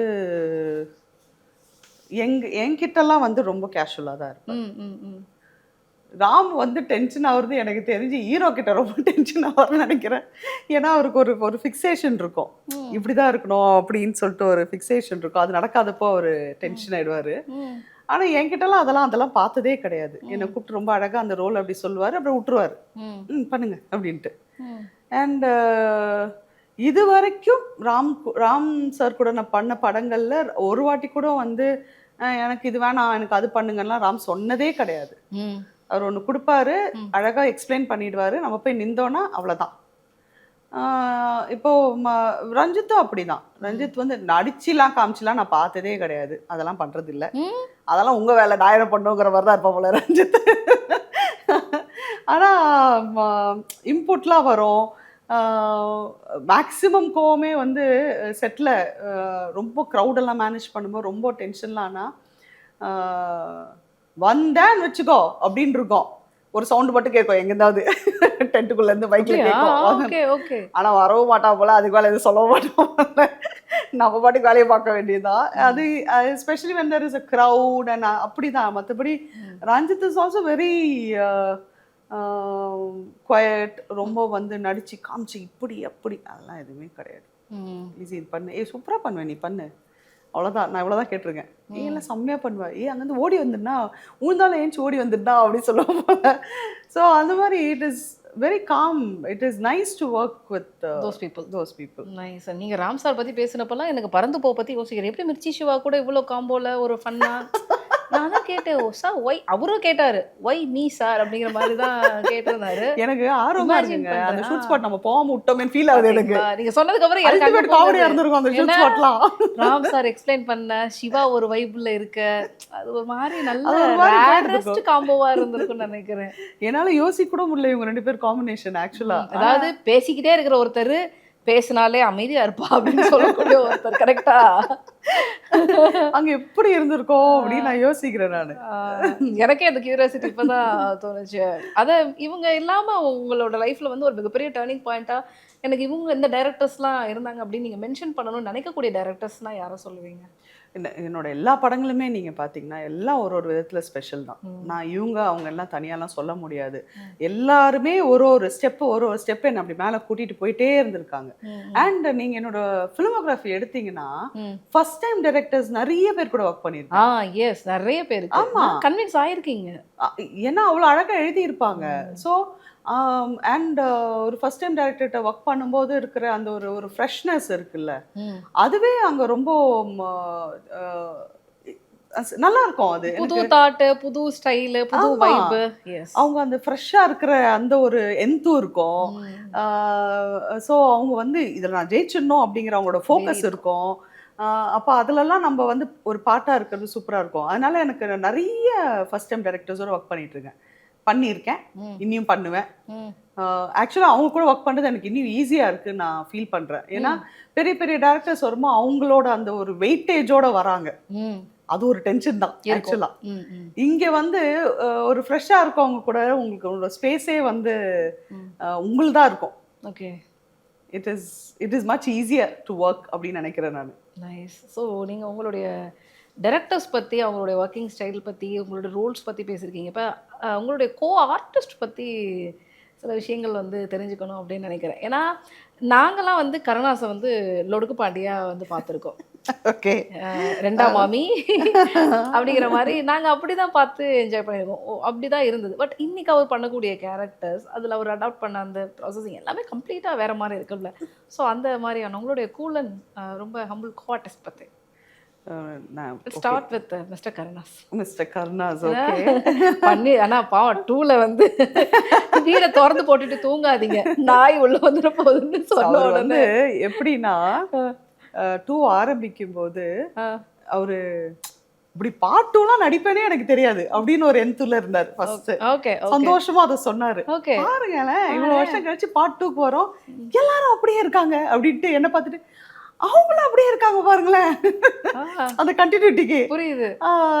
அப்படி சந்தோஷப்பட்டதாகட்டும். அதுக்கப்புறமா அவர்கிட்ட நான் வந்து கேட்டேன் ஒரு வாட்டி பிரேக்ல இப்படி உட்காந்துருக்கும் போது நான் கேட்டேன், ஏன் சார் இந்த படத்துல நீங்க இப்படி இருக்கீங்கல்ல, பொம்பளைங்கன்னா இப்படிதான் இவ்வளவுதான் அவங்க அப்படியே தான் வைக்கணும் அப்படில, ஆனா நிஜத்துல நீங்க வந்து அப்படியே ஆப்போசிட் தானே. கிரேஸ் அக்காவை மீறி நீங்க வந்து அவங்கள எந்த விதத்துலயும் இறக்கவே மாட்டீங்கல்ல அப்படின்னோட அவரு ஒரு பாஸ் விட்டு இப்படி என்னை பார்த்து ஒரு ஸ்மைல் ஒன்று பண்ணாரு. அதுல வந்து தெரிஞ்சிச்சு அவருக்கு வந்து எவ்வளோ மரியாதை இருக்கு, எந்த இடத்துல வச்சிருக்காங்க, அவங்கதான் எல்லாமே அப்படின்னாரு. ஸோ அது ரொம்ப நல்லா இருந்தது எனக்கு. I mean this part of Karunas யாருமே அதை வந்து யாருமே யோசிச்சிருக்க மாட்டாங்கன்னு நினைக்கிறேன். கருணாஸ் சாரோட அந்த ஒரு சைடே எனக்கு அது டப்பு நாங்கள் கேட்கணும்னு தோணுச்சு. ஆனால் எனக்கு தெரியும் அவங்க எவ்வளோ ஸ்ட்ராங் பர்சனாலிட்டி, பர்சனலாக தெரியாது, பட் நம்ம பார்த்துருக்கோம். அப்போ சொன்னேன், சார் உங்கள் லைஃப்ல ஆனால் கிரேஸ் அக்கா தானே சகலமும் அப்படின்னு, எல்லாமே அப்படின்னாரு. ஸோ தார்மீகமா ஒத்துக்கக்கூடிய ஆண்கள் மிக குறைவு. அவர் அதை சந்தோஷமா சொல்றாரு. அவங்களுக்கு ரொம்ப பெருமை அவருக்கு, அவங்க ஃபேமிலி நினைச்சலாம் ரொம்ப பெருமை இருக்கு. பையனை பத்தி பேசுறதாகட்டும் அதெல்லாம் ஃபுல் டைம் அவர் ரொம்ப சந்தோஷமா பேசுவார். ஐயோ ஆமா, நாங்க இந்த யூத்தோடைய சக்சஸ் மீட் வந்தது, படம் ப்ரெஷ்ஷும் இருந்தது. இப்போ கென் வந்து இருந்து எங்கூட பேசிட்டு இருந்தாரு. அப்போ இவர் என்ட்ரி கொடுத்தாரு. அது முடிச்சுட்டு எல்லாரும் இந்த சூப்பர் படம் ஹிட்டு வேற லெவல் ஒரு புது அப்படிங்கிற மாதிரி மொமெண்ட்டு அப்படியே அவர் எமோஷ்னலாக இருக்காரு கென்னு. கருணாஸ் வந்து இவங்க வாயிலெல்லாம் நீ நல்ல பேர் வாங்குறது ரொம்ப பெரிய விஷயம், வாங்கிட்ட பாஸ் ஆயிட்ட, இதை அப்படியே பிடிச்சிக்கோ அப்படின்னு சொல்லிட்டு ஒரு அப்படியே ஒரு இதுல அந்த மொமெண்ட் வந்து கிராஸ் பண்ணிட்டு போனாரு. அவரு அது பின்னாடி ஆனா பேசிட்டே இருப்பாரு. ஆமா, அவன் அப்படி பண்ணுவாங்க, அவன் இப்படி பண்ணுவாங்க அப்படின்னு சொல்லி அந்த டிபிக்கல் ஒரு அப்பாவோட ஒரு இது நல்லா இருக்கும். ஆமா ஆமா. அதர் ஆர்டிஸ்ட்டை பொறுத்த வரைக்கும் உங்களுக்கு ரொம்ப கூல் அண்ட் ஹம்பிளா நீங்க வேற யாரை சொல்லுவீங்க? நான் எல்லாரும் என் கூட ஒர்க் பண்ணவங்க அத்தனை பேருமே எனக்கு வந்து நல்ல ரேப்போ இருக்கு நிஜமாவே. ஏன்னா எனக்கு அது ரொம்ப முக்கியம். ஒரு செட்டுக்கு போனா ஹாப்பி வைப்ஸ் வேணும், எனக்கு சந்தோஷமா இருக்கணும், எனக்கு அப்போதான் நல்லா நம்மளோட ஒர்க் கரெக்டா இருக்கும். அண்ட் எனக்கு எல்லாமே அந்த மாதிரி அமைஞ்சிடுது. அப்படி பேசாதவங்களை கூட நான் இழுத்து பேசிடுவேன். ஃபர்ஸ்ட் போய் பேச்சு கொடுக்கும்போதே அவங்க வந்து கொஞ்சம் ரிசர்வ்டா இருக்காங்க, வேணாம் அப்படிலாம் பண்ணக்கூடாது அப்படின்னு நினைக்கிறாங்கன்னு நான் ஃபீல் பண்ணிட்டேன்னா நான் ஸ்ட்ரெயிட்டாக என்ன பண்ணிடுவேன், கலாச்சி ஃப்ரெண்ட் ஆயிடுவேன். ரொம்பலாம் வெயிட் போடாதீங்க, இறக்குங்க ஷோல்டர் இருக்குங்க அப்படின்னுவேன். ஆக்சுவலாக ஒரு டாக்காட்டிவே வந்து இன்னொருத்தவங்களை பார்த்து மிரண்டு போன ஒரு தருணம் இருந்ததுன்னா அது இந்த இன்டர்வியூ தான். என் கேமராமேன் பார்ப்பாங்க, அக்கா இப்படிலாம் அமைதியாக இருக்க மாட்டாங்களே, ஆனால் அக்காவே மிரண்டு போய் உட்கார்ந்த தருணம் அப்படின்னா அக்கா அக்காவை பார்த்துதாங்கிற மாதிரி. இல்லை எனக்கு அது முக்கியம். ஏன்னா அவங்க கம்ஃபர்டபுளா இருக்கணும். எனக்கு வைப் அந்த ஃபீல் இருக்கறனால தான ஓகே பண்ணிட்டு வா நம்ம ரோஹி அப்படிங்கிற ஒரு ஃபீல் வேணும்ல. என்னன்னா ரோஹிணி எனக்கு அந்த அவங்க கிட்ட அவங்க என்ன பார்த்து கொஞ்சம் மிரண்டு இருக்காங்க இல்ல மட்டும் அந்த ஒரு வைப் இருக்குல்ல, அது ஒரு நெகட்டிவ் வைப் எனக்கு பிடிக்காது. அதை செட்டரேட் பண்ணணும்னு நினைப்பேன் நான். எனக்கு உடனே நீங்களே பார்த்துருப்பீங்க when you see me audio launch எல்லாம் பார்க்கும்போது எனக்கு பார்த்த உடனே எனக்கு அது வேணும். நானும் ஸ்மைல் பண்ணுவேன், எனக்கு அந்த ஸ்மைல் ரிட்டர்ன் வேணும். கண்டிப்பா கொடுக்கலன்னா நான் வாங்கிடுவேன். சரிங்க அப்படி சொல்லுவேன். ஸோ அது எனக்கு முக்கியம். அதனால என்கிட்ட வந்து உங்களுக்கு கோ ஆர்டிஸ்டா எனக்கு எல்லாரையும் பிடிக்கும். எல்லாத்தையும் நான் ஃபன் பண்ணிட்டு வந்துடுவேன் நான், அவ்வளோதான். பட் ஆஃப்டர் இந்த ஷூட்டு இதை தாண்டி பர்சனலாகவும் வந்து சில பேர் வந்து நண்பர்களாகவே நம்ம வாழ்க்கையிலையும் ட்ராவல் பண்ணுவாங்கல்ல, அந்த மாதிரியான நண்பர்கள் யாரை வந்து எனக்கு இல்லை. நான் அதை பண்ண மாட்டேன். நான் ரொம்ப ஆக்சுவலாக வந்து பயங்கரமான ஒரு காம்போ. நான் எக்ஸ்ட்ரீமாக இதுக்கு ஈக்குவலாக இன்ட்ரோவர்ட்டாகவும் இருப்பேன். ஒர்க் முடிஞ்சா ஸ்ட்ரெயிட்டாக வீட்டுக்கு போயிடுவேன். எனக்கு அதுக்கப்புறம் எனக்கு எல்லாத்தையும் பேசணும் அதெல்லாம் எனக்கு வராது. ரொம்ப ஒரு எக்ஸ்ட்ரீம் காம்போ. இதுக்கு ஒரு தனி ஒரு வார்த்தையை கண்டுபிடிக்கணும்னு நினைக்கிறேன் நான். ரேரஸ்ட் பீஸ் அப்படிங்கிற மாதிரி. அப்படியே அங்கே நல்லா பேசிட்டு நான் அப்படியே வீட்டுக்கு போயிடுவேன். நான் கேரி ஃபார்வர்ட் பண்ண மாட்டேன். ஏன்னா எனக்கு வந்து என்னோட ஒர்க் வேற, பர்சனல் லைஃப் வேற. என்னோட பர்சனல் லைஃப்ங்கிறது என்னோட வீடு, என் குடும்பம், என் பையன் எஸ்பெஷலி. எனக்கு அதுக்குள்ளே எனக்கு யாரையுமே நான் கொண்டு வர மாட்டேன். என்னோட ஃப்ரீ ஸ்பேஸ்க்குள்ளே நான் யாரையும் கொண்டு வர மாட்டேன். அதுக்கு நான் வந்து தப்பாலாம் நான் சொல்லலை. நான் அந்த மாதிரி எனக்கு அந்த வெளியில் இறங்கும்போது அப்படி பர்ஸ்ட் ஓப்பன் ஆகிறேன்ல, அதுக்கு ஈக்குவலாக எனக்கு ஒரு அமைதியும் வேணும். அந்த சத்தத்துக்கு ஈக்குவலான அமைதியை வந்து எனக்கு கிடைக்கலன்னா நான் டயர்டாயிடுவேன். அடுத்த வாட்டி வெளில போகும்போது என்னோட எனர்ஜி லெவல் லோவாக இருக்கும். அந்த அந்த சத்தத்துக்கு அப்புறமா அந்த அமைதி போய் நான் ரீசார்ஜ் ஆகி திரும்ப வெளியில் வருவேன். என்னை பார்க்கும்போது எல்லாரையும் நான் சந்தோஷமாக வச்சுப்பேன். எனக்கு தெரிஞ்சு உங்களை ஃபர்ஸ்ட் நீங்க எப்படி ஹேண்டில் பண்றீங்க? வீட்டில் ஒரு ஒரு மாதிரியான ஹேண்டில், வெளியில ஒரு ஹேண்டில்.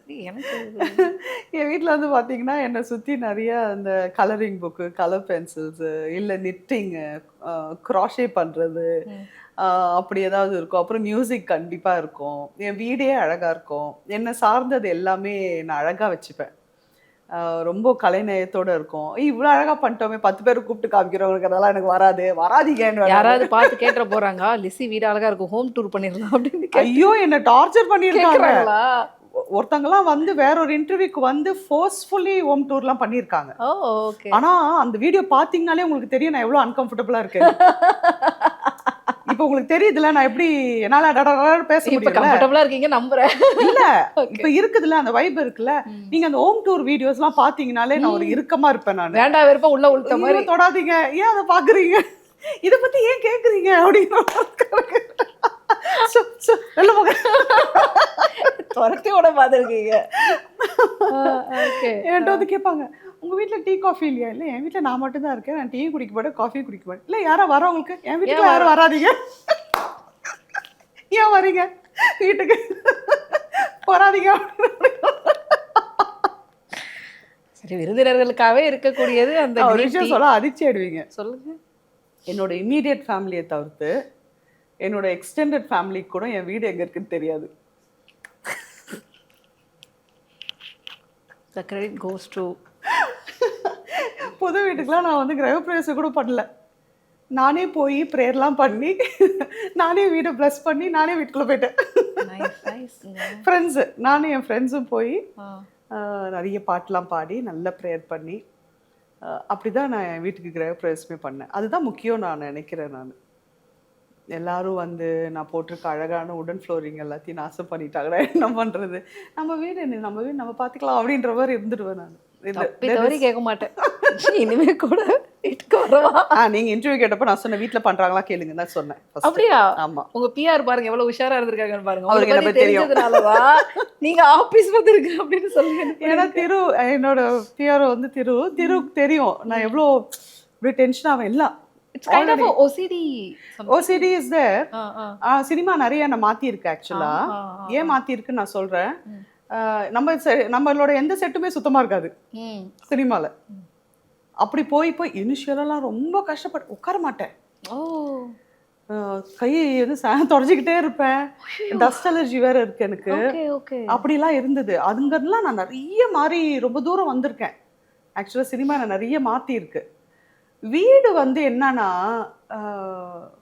அது என்னோட கம்ஃபர்ட் ஜோன் ரோனி. அது என்னோட ஒரு லாஸ்ட்டாக நான் போய் அப்படியே சரணடைகிற இடம். அது எனக்கு கலன்னு நீங்கள் பேசிக்காக புரிஞ்சுக்கணும். நான் கூட்டு குடும்பத்தில் பிறந்து வளர்ந்த ஆள். மருந்துக்கு கூட ப்ரைவசி கிடையாது. சரியா? ரொம்ப அப்படியே வண்ணாரப்பேட்டையில் கூட்டு குடும்பம். அப்போ யோசிச்சுக்கோங்க எவ்வளோ ரஷ்ஷுக்கு நடுவில் இருந்திருப்பேன்னு. அன்னைக்கு போன ஒரு இன்டர்வியூவில் சொன்னேன், இந்த 4 பேர் பற்றிலாம் நாங்கள் எங்கள் குடும்பம் யோசிச்சதே இல்லை, ஏன்னா நாங்கள் வீட்டுக்குள்ளேயே 40 பேர் இருப்போம் அப்படின்னேன். இந்த 40 பேரை பற்றி யோசிக்கிறதுக்கு கரெக்டாக இருக்கும் அப்படின்னேன் நான். ஸோ அதனாலேயே கூட இருக்கலாம் நான் அப்படி தள்ளி வந்து அமைதியாக இருக்கிறது. ஃபேமிலி ஃபங்க்ஷன்னா எனக்கு வருஷத்தில் ஒரு வாட்டி அப்படி போனேன்னா அப்புறம் எனக்கு ஒரு 10 நாள் தேவை எனக்கு ரிக்கவர் ஆக. அவ்வளோ அட்டென்ஷனும் அவ்வளோ இதுவும். அவங்களும் ஏங்கி போயிருப்பாங்க. நான் கடைக்குட்டி மாதிரி, எனக்கு கீழே தம்பி தங்கச்சிலாம் இருந்தாலுமே நான் ரொம்ப பெட்டு எல்லாருக்குமே. அவங்களும் ஏங்கி போவாங்க, இவளை பார்க்க முடியலையே அப்படிலாம் சொல்லி. அப்போ அவங்க ரொம்ப பார்த்துருவாங்க நம்மள. அந்த கிடைக்கிற கொஞ்ச நேரத்துல நம்மள ரொம்ப ஆமா மலையாளத்துல சொல்லுவாங்க ஸ்நேகிச்சு கொல்லு அப்படின்னு. அப்போ டயர்ட் ஆயிடும் எனக்கு. ஒரு 10 days ஆகும் வந்துட்டு எனக்கு வந்து ரிக்கவர் ஆகிறதுக்கு. சரி, வீட்டில் மற்றவங்க உங்க கூட இருக்க நண்பர்கள் உங்களை வந்து எப்படி வந்து புரிஞ்சுப்பாங்க? ரொம்ப ஃபேமிலி ஆட்கள் ஃப்ரெண்ட்ஸு கேட்குறீங்களா இல்லை? 2 பேருமே. ஓகே, ஃப்ரெண்ட்ஸ் ரொம்ப ரொம்ப கம்மி. மொத்தமே 2 பேர் தான் இருக்காங்க ஆக்சுவலாக. வாவ். என்னோட ஸ்கூல் ஃப்ரெண்ட்ஸ் இருக்காங்க, பட் அவங்கெல்லாம் வந்து ஃபோனில் மட்டும்தான். வி டோன்ட் மீட் அந்த மாதிரி. ஓகே. ரியாலிட்டியில் எனக்கு 2 ஃப்ரெண்ட்ஸ் தான். ஓகே. 2 பேர் தான். அவங்க தான் என்னை வந்து பொத்தி பொத்தி பார்த்துக்கிறது. அவங்களுக்கு பெரும் பொறுப்பு இருக்குது. அப்படி ரிலேட்டிவ்ஸ் வந்து நான் சொன்ன மாதிரி ஜாயின்ட் ஃபேமிலி. பார்க்குறோம் பேசுகிறோம்லாம் கிடையாது, ஆனால் அந்த கனெக்ட் ரொம்ப இருக்கும். ஏன்னா ஒன்றா வளர்ந்துருக்கோம். ஸோ யாருமே எனக்கு வந்து அத்தை பசங்க அப்படிலாம் கிடையாது. எல்லாருமே எனக்கு அண்ணா அக்கா. ஏன்னா ஒன்றா வளர்ந்துருக்கேன் நான் ஆரம்பிச்சதுலேருந்து. It is been together. So ரொம்ப கனெக்ட் இருக்குது. ஆனால் அந்த ஆனால் அவங்களுக்கு என்ன தெரியும், அதனால் எனக்கு அந்த ஸ்பேஸ் கொடுப்பாங்க. நான் போகும்போது என்னை கொண்டாடுவாங்க. அப்படிதான். நைஸ். நான் ரொம்ப வித்தியாசமான ஒரு நபராக மட்டும் இல்லாமல் உங்களோட எல்லா பக்கமும் வித்தியாசமாக தான் இருக்கு. நானே என் புக்ஸு, என் பையன், இதுதான் என் உலகம். இதெல்லாம் இருந்தால் போதும் எனக்கு. 3 மாதம் ஷூட் இல்லைனா கூட நான் ஜாலியாக இருப்பேன். என் அசிஸ்டன்ட் தான் வருத்தப்படுவான், மேடம் தயவு செஞ்சு ஷூட்டிங் போக மேடம் அப்படின்னு சொல்லிட்டு. இன்னைக்கு ஆர்டிஸ்ட்டுக்கெல்லாம் வந்து ஒரு வேல்யூஸ் இன்க்ரீஸ் ஆனதையும் தாண்டி அவங்களோட எல்லாமும் வந்து இன்க்ரீஸ் ஆயிருக்கு அப்படின்னு நினைக்கிறீங்களா? ஏன்னா கேரக்டர் ஆர்டிஸ்ட்டை பொறுத்த வரைக்கும் பேமெண்ட் அப்படிங்கிறதுலாம் ஒரு அவங்களே மைண்ட் செட் பண்ணிடுவாங்க. அது உங்க கொடுத்தா போதுப்பா அப்படிங்கிற மாதிரி இருக்கும்ல, அதெல்லாம் இன்னும் அப்படிதான் இருக்குன்னு நினைச்சிட்டு இருக்கீங்களா? இல்ல நம்ம இண்டஸ்ட்ரியில நான் not going to name the artist. No need. ஒருத்தர் ஒரு மேல் ஆர்டிஸ்ட், அவர் வந்து ஒரு அப்கமிங் கேரக்டர் ஆர்டிஸ்ட். அவர் வந்து என்ன ஒரு ஆஃபீஸில் பார்க்குறாரு. பார்க்கும்போது அவர் என்கிட்ட சொல்கிறாரு, மேடம் என்ன பயங்கர பிஸியாக இருக்கீங்க. ஏன்னா அவர் என் கூட ஆரம்ப காலத்தில் ஒரு படம் பண்ணியிருக்காரு, அதோட என்னை இப்போ பார்க்குறாரு. ரொம்ப பிஸியாக இருக்கீங்க, நிறைய படங்கள் பண்ணுறீங்க, என்ன பண்ணி என்ன பிரயோஜனம், எப்படியும் ஒரு மேல் ஆர்டிஸ்ட் கொடுக்குற சம்பளம் உங்களுக்கு கொடுக்க மாட்டாங்களே. என்ன ஒரு அசால்ட்டாக ஒரு கமெண்ட் ஒன்று பாஸ் பண்ணிட்டு போனாரு. யார்கிட்ட வந்து சொல்லியிருக்காங்க. எனக்கு ஒரு விஷயம் எனக்கு வாவ், அப்போ நம்ம அதை வாங்கிட்டு தான் மறுவேளை பார்க்குறோம் அப்படின்ற மாதிரி. இங்கே போராட்டம் தான் இல்லைன்னா நான் சொல்லவே இல்லை. நான் சொன்னேன்ல, நமக்கு ஈக்குவலாக இருக்கிற மேல் ஆர்டிஸ்டாக இருப்பாங்க கேரக்டர் ஆர்டிஸ்ட்டு. அவங்களுக்கு ஒரு சம்பளத்தை ஃபிக்ஸ் பண்ணுவாங்க, நமக்கு இவ்வளோ கொடுத்தா போதும்னு அடம் பிடிப்பாங்க. நீங்கள் நம்பியிருக்கீங்களா? சொன்னால் நம்புவீங்களான்னு தெரில. ரஜினி சார் படத்துக்கு என்கிட்ட பேசும்போது சின்ன பட்ஜெட் மேடம் அப்படின்னாங்க. அப்படின்னு இல்லை புரியல அப்படிங்கிற மாதிரி.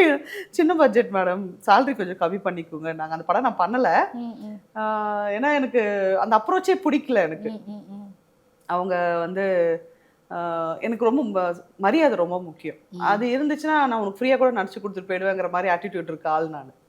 ஆனால் அதுக்காக என் சம்பளத்தை கம்மி பண்ணிட்டு நான் வந்து என்னோட ஒர்க்கை நான் அசிங்கப்படுத்த மாட்டேன். உங்களுக்கு வேணா, உங்களுக்கு கொடுக்க முடியலன்னா நான் உங்களுக்கு ஃப்ரீயாக கூட நடிச்சு கொடுத்துருவேன். ஆனால் என்னை குறைச்சிக்கிட்டு நான் வரமாட்டேன். நான் எனக்கு அந்த மரியாதை ரொம்ப முக்கியம். அதனால அந்த படம் நான் பண்ணல ஆக்சுவலாக. பிகாஸ் அது தெரியல, அது என்னமோ ஏதோ டேர்ம்ஸ் கண்டிஷன்ஸ் ரொம்பலாம் யோசிக்க மாட்டேன். இல்லை, எனக்கு அந்த வார்த்தையே பயங்கரமா இருக்கு. ரஜினி சார் படத்தை வந்து சின்ன பட்ஜெட் படம்னு சொன்னப்பவே முடிச்சு போச்சு.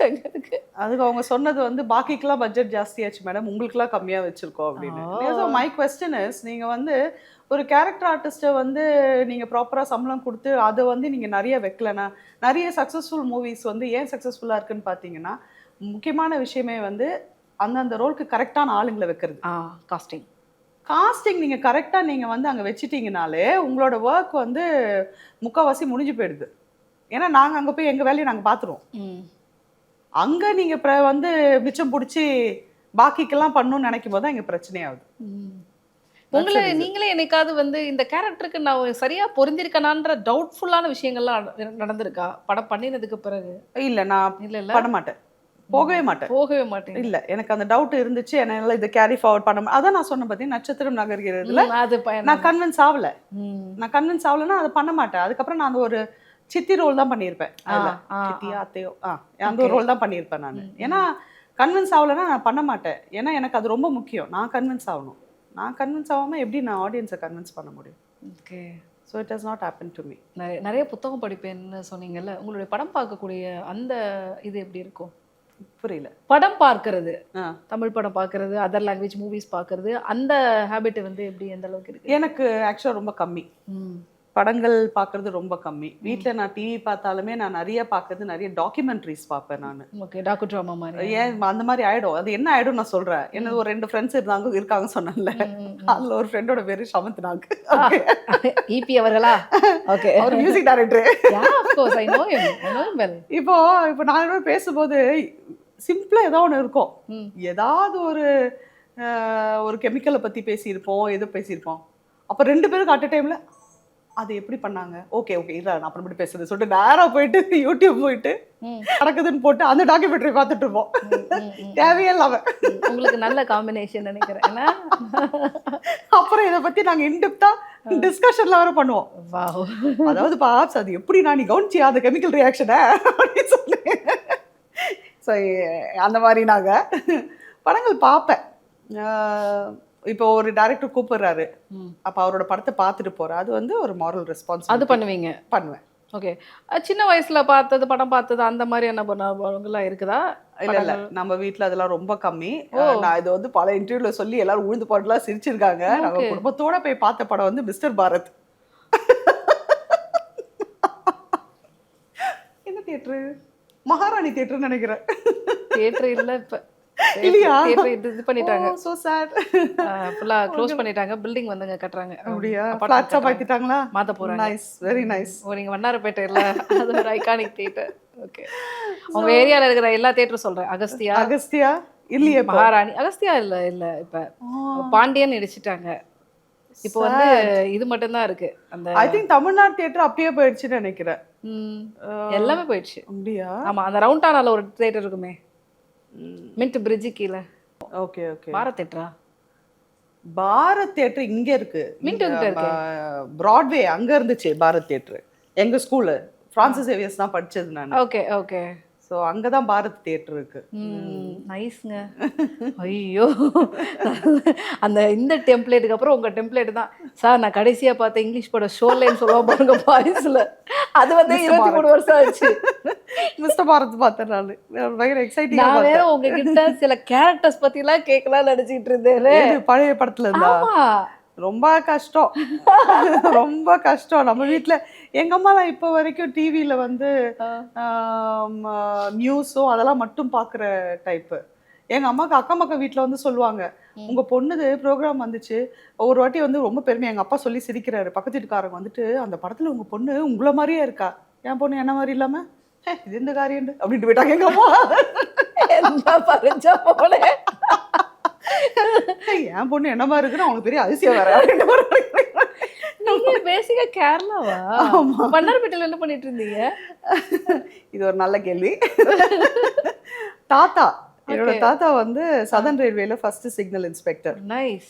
அம்மா வந்து ஸ்டான்லி ஹாஸ்பிட்டல்ல நர்ஸா இருந்தாங்க. ஆமா தெரியும். அப்புறம் ஆர்எஸ்ஆர்எம் ஹாஸ்பிட்டல்ல ஹெட் நர்ஸா இருந்தாங்க. அங்கதான் நான் பிறந்தேன். ஆர்எஸ்ஆர்எம் பேபியா நீங்க? வாவ். நமக்குலாம் வந்து விஐபி ட்ரீட்மெண்ட். ஏன்னா அம்மா அங்கதானே நர்ஸ், அதனால எஸ், அதனால நமக்கு ஸ்பெஷல் ட்ரீட்மெண்ட்லாம் இருக்கும். ஸோ அப்படிதான் வண்ணாரப்பேட்டை சைடு ஆக்சுவலா. அப்புறம் அங்கேயே தான் பிறந்து வளர்ந்தது எல்லாமே அங்கதான். எனக்கு ஏரியா சொன்னாலே எனக்கு ஒரு பெருமை வந்துடும். எனக்கு நான் ஏன் இவ்வளவு கேக்குறேன்றப்ப தெரிய வேணாம். நீங்க ஏரியா போனா எந்த ஏரியா? வண்ணாரப்பேட்டை. பூந்த வீடு. Okay okay. ஏரியா பாசத்துலதான் இவ்வளவு பேசிக்கிட்டு எனக்கு நிறைய மெமரிஸ். நான் வளர்ந்தது வந்து ஜிஏ ரோடு, சுழல் மெதைக்கு ஆப்போசிட்ல. செம்மங்க. அதனால இப்பயும் அங்கதான் இருக்காங்களா? நம்ம வீடு இருக்கு, பெரிய வீடு இருக்கு. வாவ். சோ அங்கதான் இருக்காங்க. அங்க இருந்திருக்கேன். அதுக்கப்புறம் தமிழ்நாடு தியேட்டர் அந்த சைடு இருந்திருக்கேன், ம் காசிமேட்ல இருந்திருக்கேன், நியூ அமராதிபுரம், ம் நியூ அமராதிபுரத்துல கொஞ்ச நாள் இருந்தோம். பா வட சென்னை முழுக்க அப்படியே Yes, கண்ட்ரோல் yes. எடுத்திருக்கீங்க ஆமா ஆமா, என்ன? அங்கதான் என்னோட ஓகே. பட் ஆனா நீங்க பேசுறப்ப வந்து அந்த பாஷையோட பாதிப்பு மட்டும் இல்லாம இருக்குது. இந்த ஸ்லாங் ரொம்ப குறைவா இருக்கு. அது நீங்க வந்து என்ன வந்து ஒரு சில அட்மாஸ்பியர்ல பாத்தீங்கன்னா அங்க நான் அப்படியே மர்ஜ் ஆயிடுவேன் அவங்களோட. Okay okay. ஆமாமா, அது உள்ள இருக்கு. ஏரியா புலி கூட சேர்ந்துட்டு இருக்கிறப்ப ஆமா, அவங்க கூட இருக்கும்போது அது எனக்கு ஆட்டோமேட்டிக்கா வரும் எனக்கு. ஆஹா. தெரியல, நம்ம வீட்ல அப்படி பேசுனது இல்லைல்ல. வீட்ல மோஸ்ட்லி மலையாளமும் ம். இங்கிலீஷும் அப்படிலாம் இருந்தனால, அதே மாதிரி படிச்சதும் ஆங்கிலோ இந்தியன் ஸ்கூலு. ஆனா நான் நினைச்சு பாக்குறேங்க, சுத்தி வந்து பாத்தீங்கன்னா உங்களுக்கு இந்த பக்கம் போனா காசிமேடு, இந்த பக்கம் போனா ராயபுரம், இந்த பக்கம் போறோம் வண்ணாரப்பேட்டை, மின்ட்டு, மணிகுண்டு, இது நடுவுல ஒரு ஃபேமிலி இருக்கிறாங்க. நீங்க மலையாளம் பேசிட்டு இங்கிலீஷ் பேசிட்டு நிறைய ஆங்கிலோ இந்தியன்ஸ் இருந்தாங்களே என்னோட, அப்புறம் என்ன? நீங்க மட்டும் தனியா ஒரு இதுல இருந்த மாதிரி ஒரு இது நல்லா என்ன ஏதோ ஒரு இன்டர்வியூல கேட்டாங்க, என்ன நீங்க அமராவதிபுரத்துல இருந்தீங்க ஆனா உங்க இப்படி இங்கிலீஷ் பேசுறீங்க, உங்களை பார்த்தா வண்ணார்பேட்டை ஃபீலே வரல. ஹலோ ஹலோ ஏரியாவுல படிச்ச குடும்பம் அப்படின்னு. ஏரியால யாருக்கா லெட்டர் எழுதணும், எல்லாமே நம்ம தான். இல்லை நம்ம வீட்டுக்கு தான் வருவாங்கல. அப்பாதான் எல்லாம் டிராஃப்ட்லாம் பண்ணி கொடுப்பாரு, இதெல்லாம் கொடுப்பாரு. ஸோ அதான் நான் சொன்னேன், ஏரியால நாங்கள் ஃபேமிலி. ஓகே. நிறைய உங்களுடைய கேரக்டர்ஸ், நீங்க ஒர்க் பண்ண டைரக்டர்ஸ், உங்க கூட நீங்க நடிச்ச கோ ஆக்டர்ஸ், நிறைய விஷயங்கள் பேசின இதுல இப்போ நீங்க ஒரு ஆர்டிஸ்டா வந்து எல்லா கைண்ட் ஆஃப் ரோல்ஸும் வந்து பண்ணிக்கிட்டு இருக்கீங்கல்ல. நீங்க வந்து இண்டஸ்ட்ரியை பொறுத்த வரைக்கும் நான் ரொம்ப அட்மையர் பண்ணி பயங்கரமா வியந்த ஒரு நபர்ன்ட்டு இல்லை, இவங்கெல்லாம் என்னோட பெரிய இதுல இருக்காங்க, இம்பாக்ட் கிரியேட் பண்ணியிருக்காங்க அப்படிங்கிறப்ப யாரை குறிப்பிட்டு சொல்லுவீங்க? நான் கேரக்டர் ஆர்டிஸ்ட்லேருந்து நான் பேசலாம். ஓகே, நான் வந்து சமுத்திரக்கனி சாரோட ஜேர்னி இருக்குல்ல, கனி அண்ணாவோட ஜேர்னியை நான் ரொம்ப அட்மையர் பண்ணுவேன். எப்படி எங்கேருந்து எப்படி வந்து அப்புறம் டேரக்டர் ஆகி அதுக்கப்புறம் ஆர்டிஸ்ட் ஆகி இப்போ பாருங்க அவர் இன்னும் லெவலில் இருக்காரு. ஃபுல் டைம் அவர்கிட்ட நான் ஒரு வாட்டி கேட்டேன் நான், அண்ணா நீங்கள் திரும்ப டைரக்ஷன்லாம் பண்ண மாட்டீங்களா? சும்மா இருமா, கேரவன் தராங்க, ஜூஸ் தராங்க, சம்பளம் தராங்கன்னா பாரு அப்படின்னாரு அவர் நடிக்க ஆரம்பித்த டைமில். ஸோ அவர் பார்க்கும்போது நான் யோசிப்பேன், எனக்கு இந்த மாதிரி எனக்கு இந்த ஜேர்னி வேணும், எனக்கு வந்து அல்டிமேட்டாக போய் என்ன சார்ந்து இருக்கணும் நான் பண்ணுற ப்ராஜெக்ட்ஸ், அந்த மாதிரி பண்ணணும்னு எனக்கு அது இருக்குது அப்படின்னு. நிறைய டேக்அவே இருக்குது நிறைய பேர்ட்டு. இப்போ நம்ம கட்டாகுஸ்திலே நம்ம வந்து Aishwarya Lakshmi, the way she handles every one.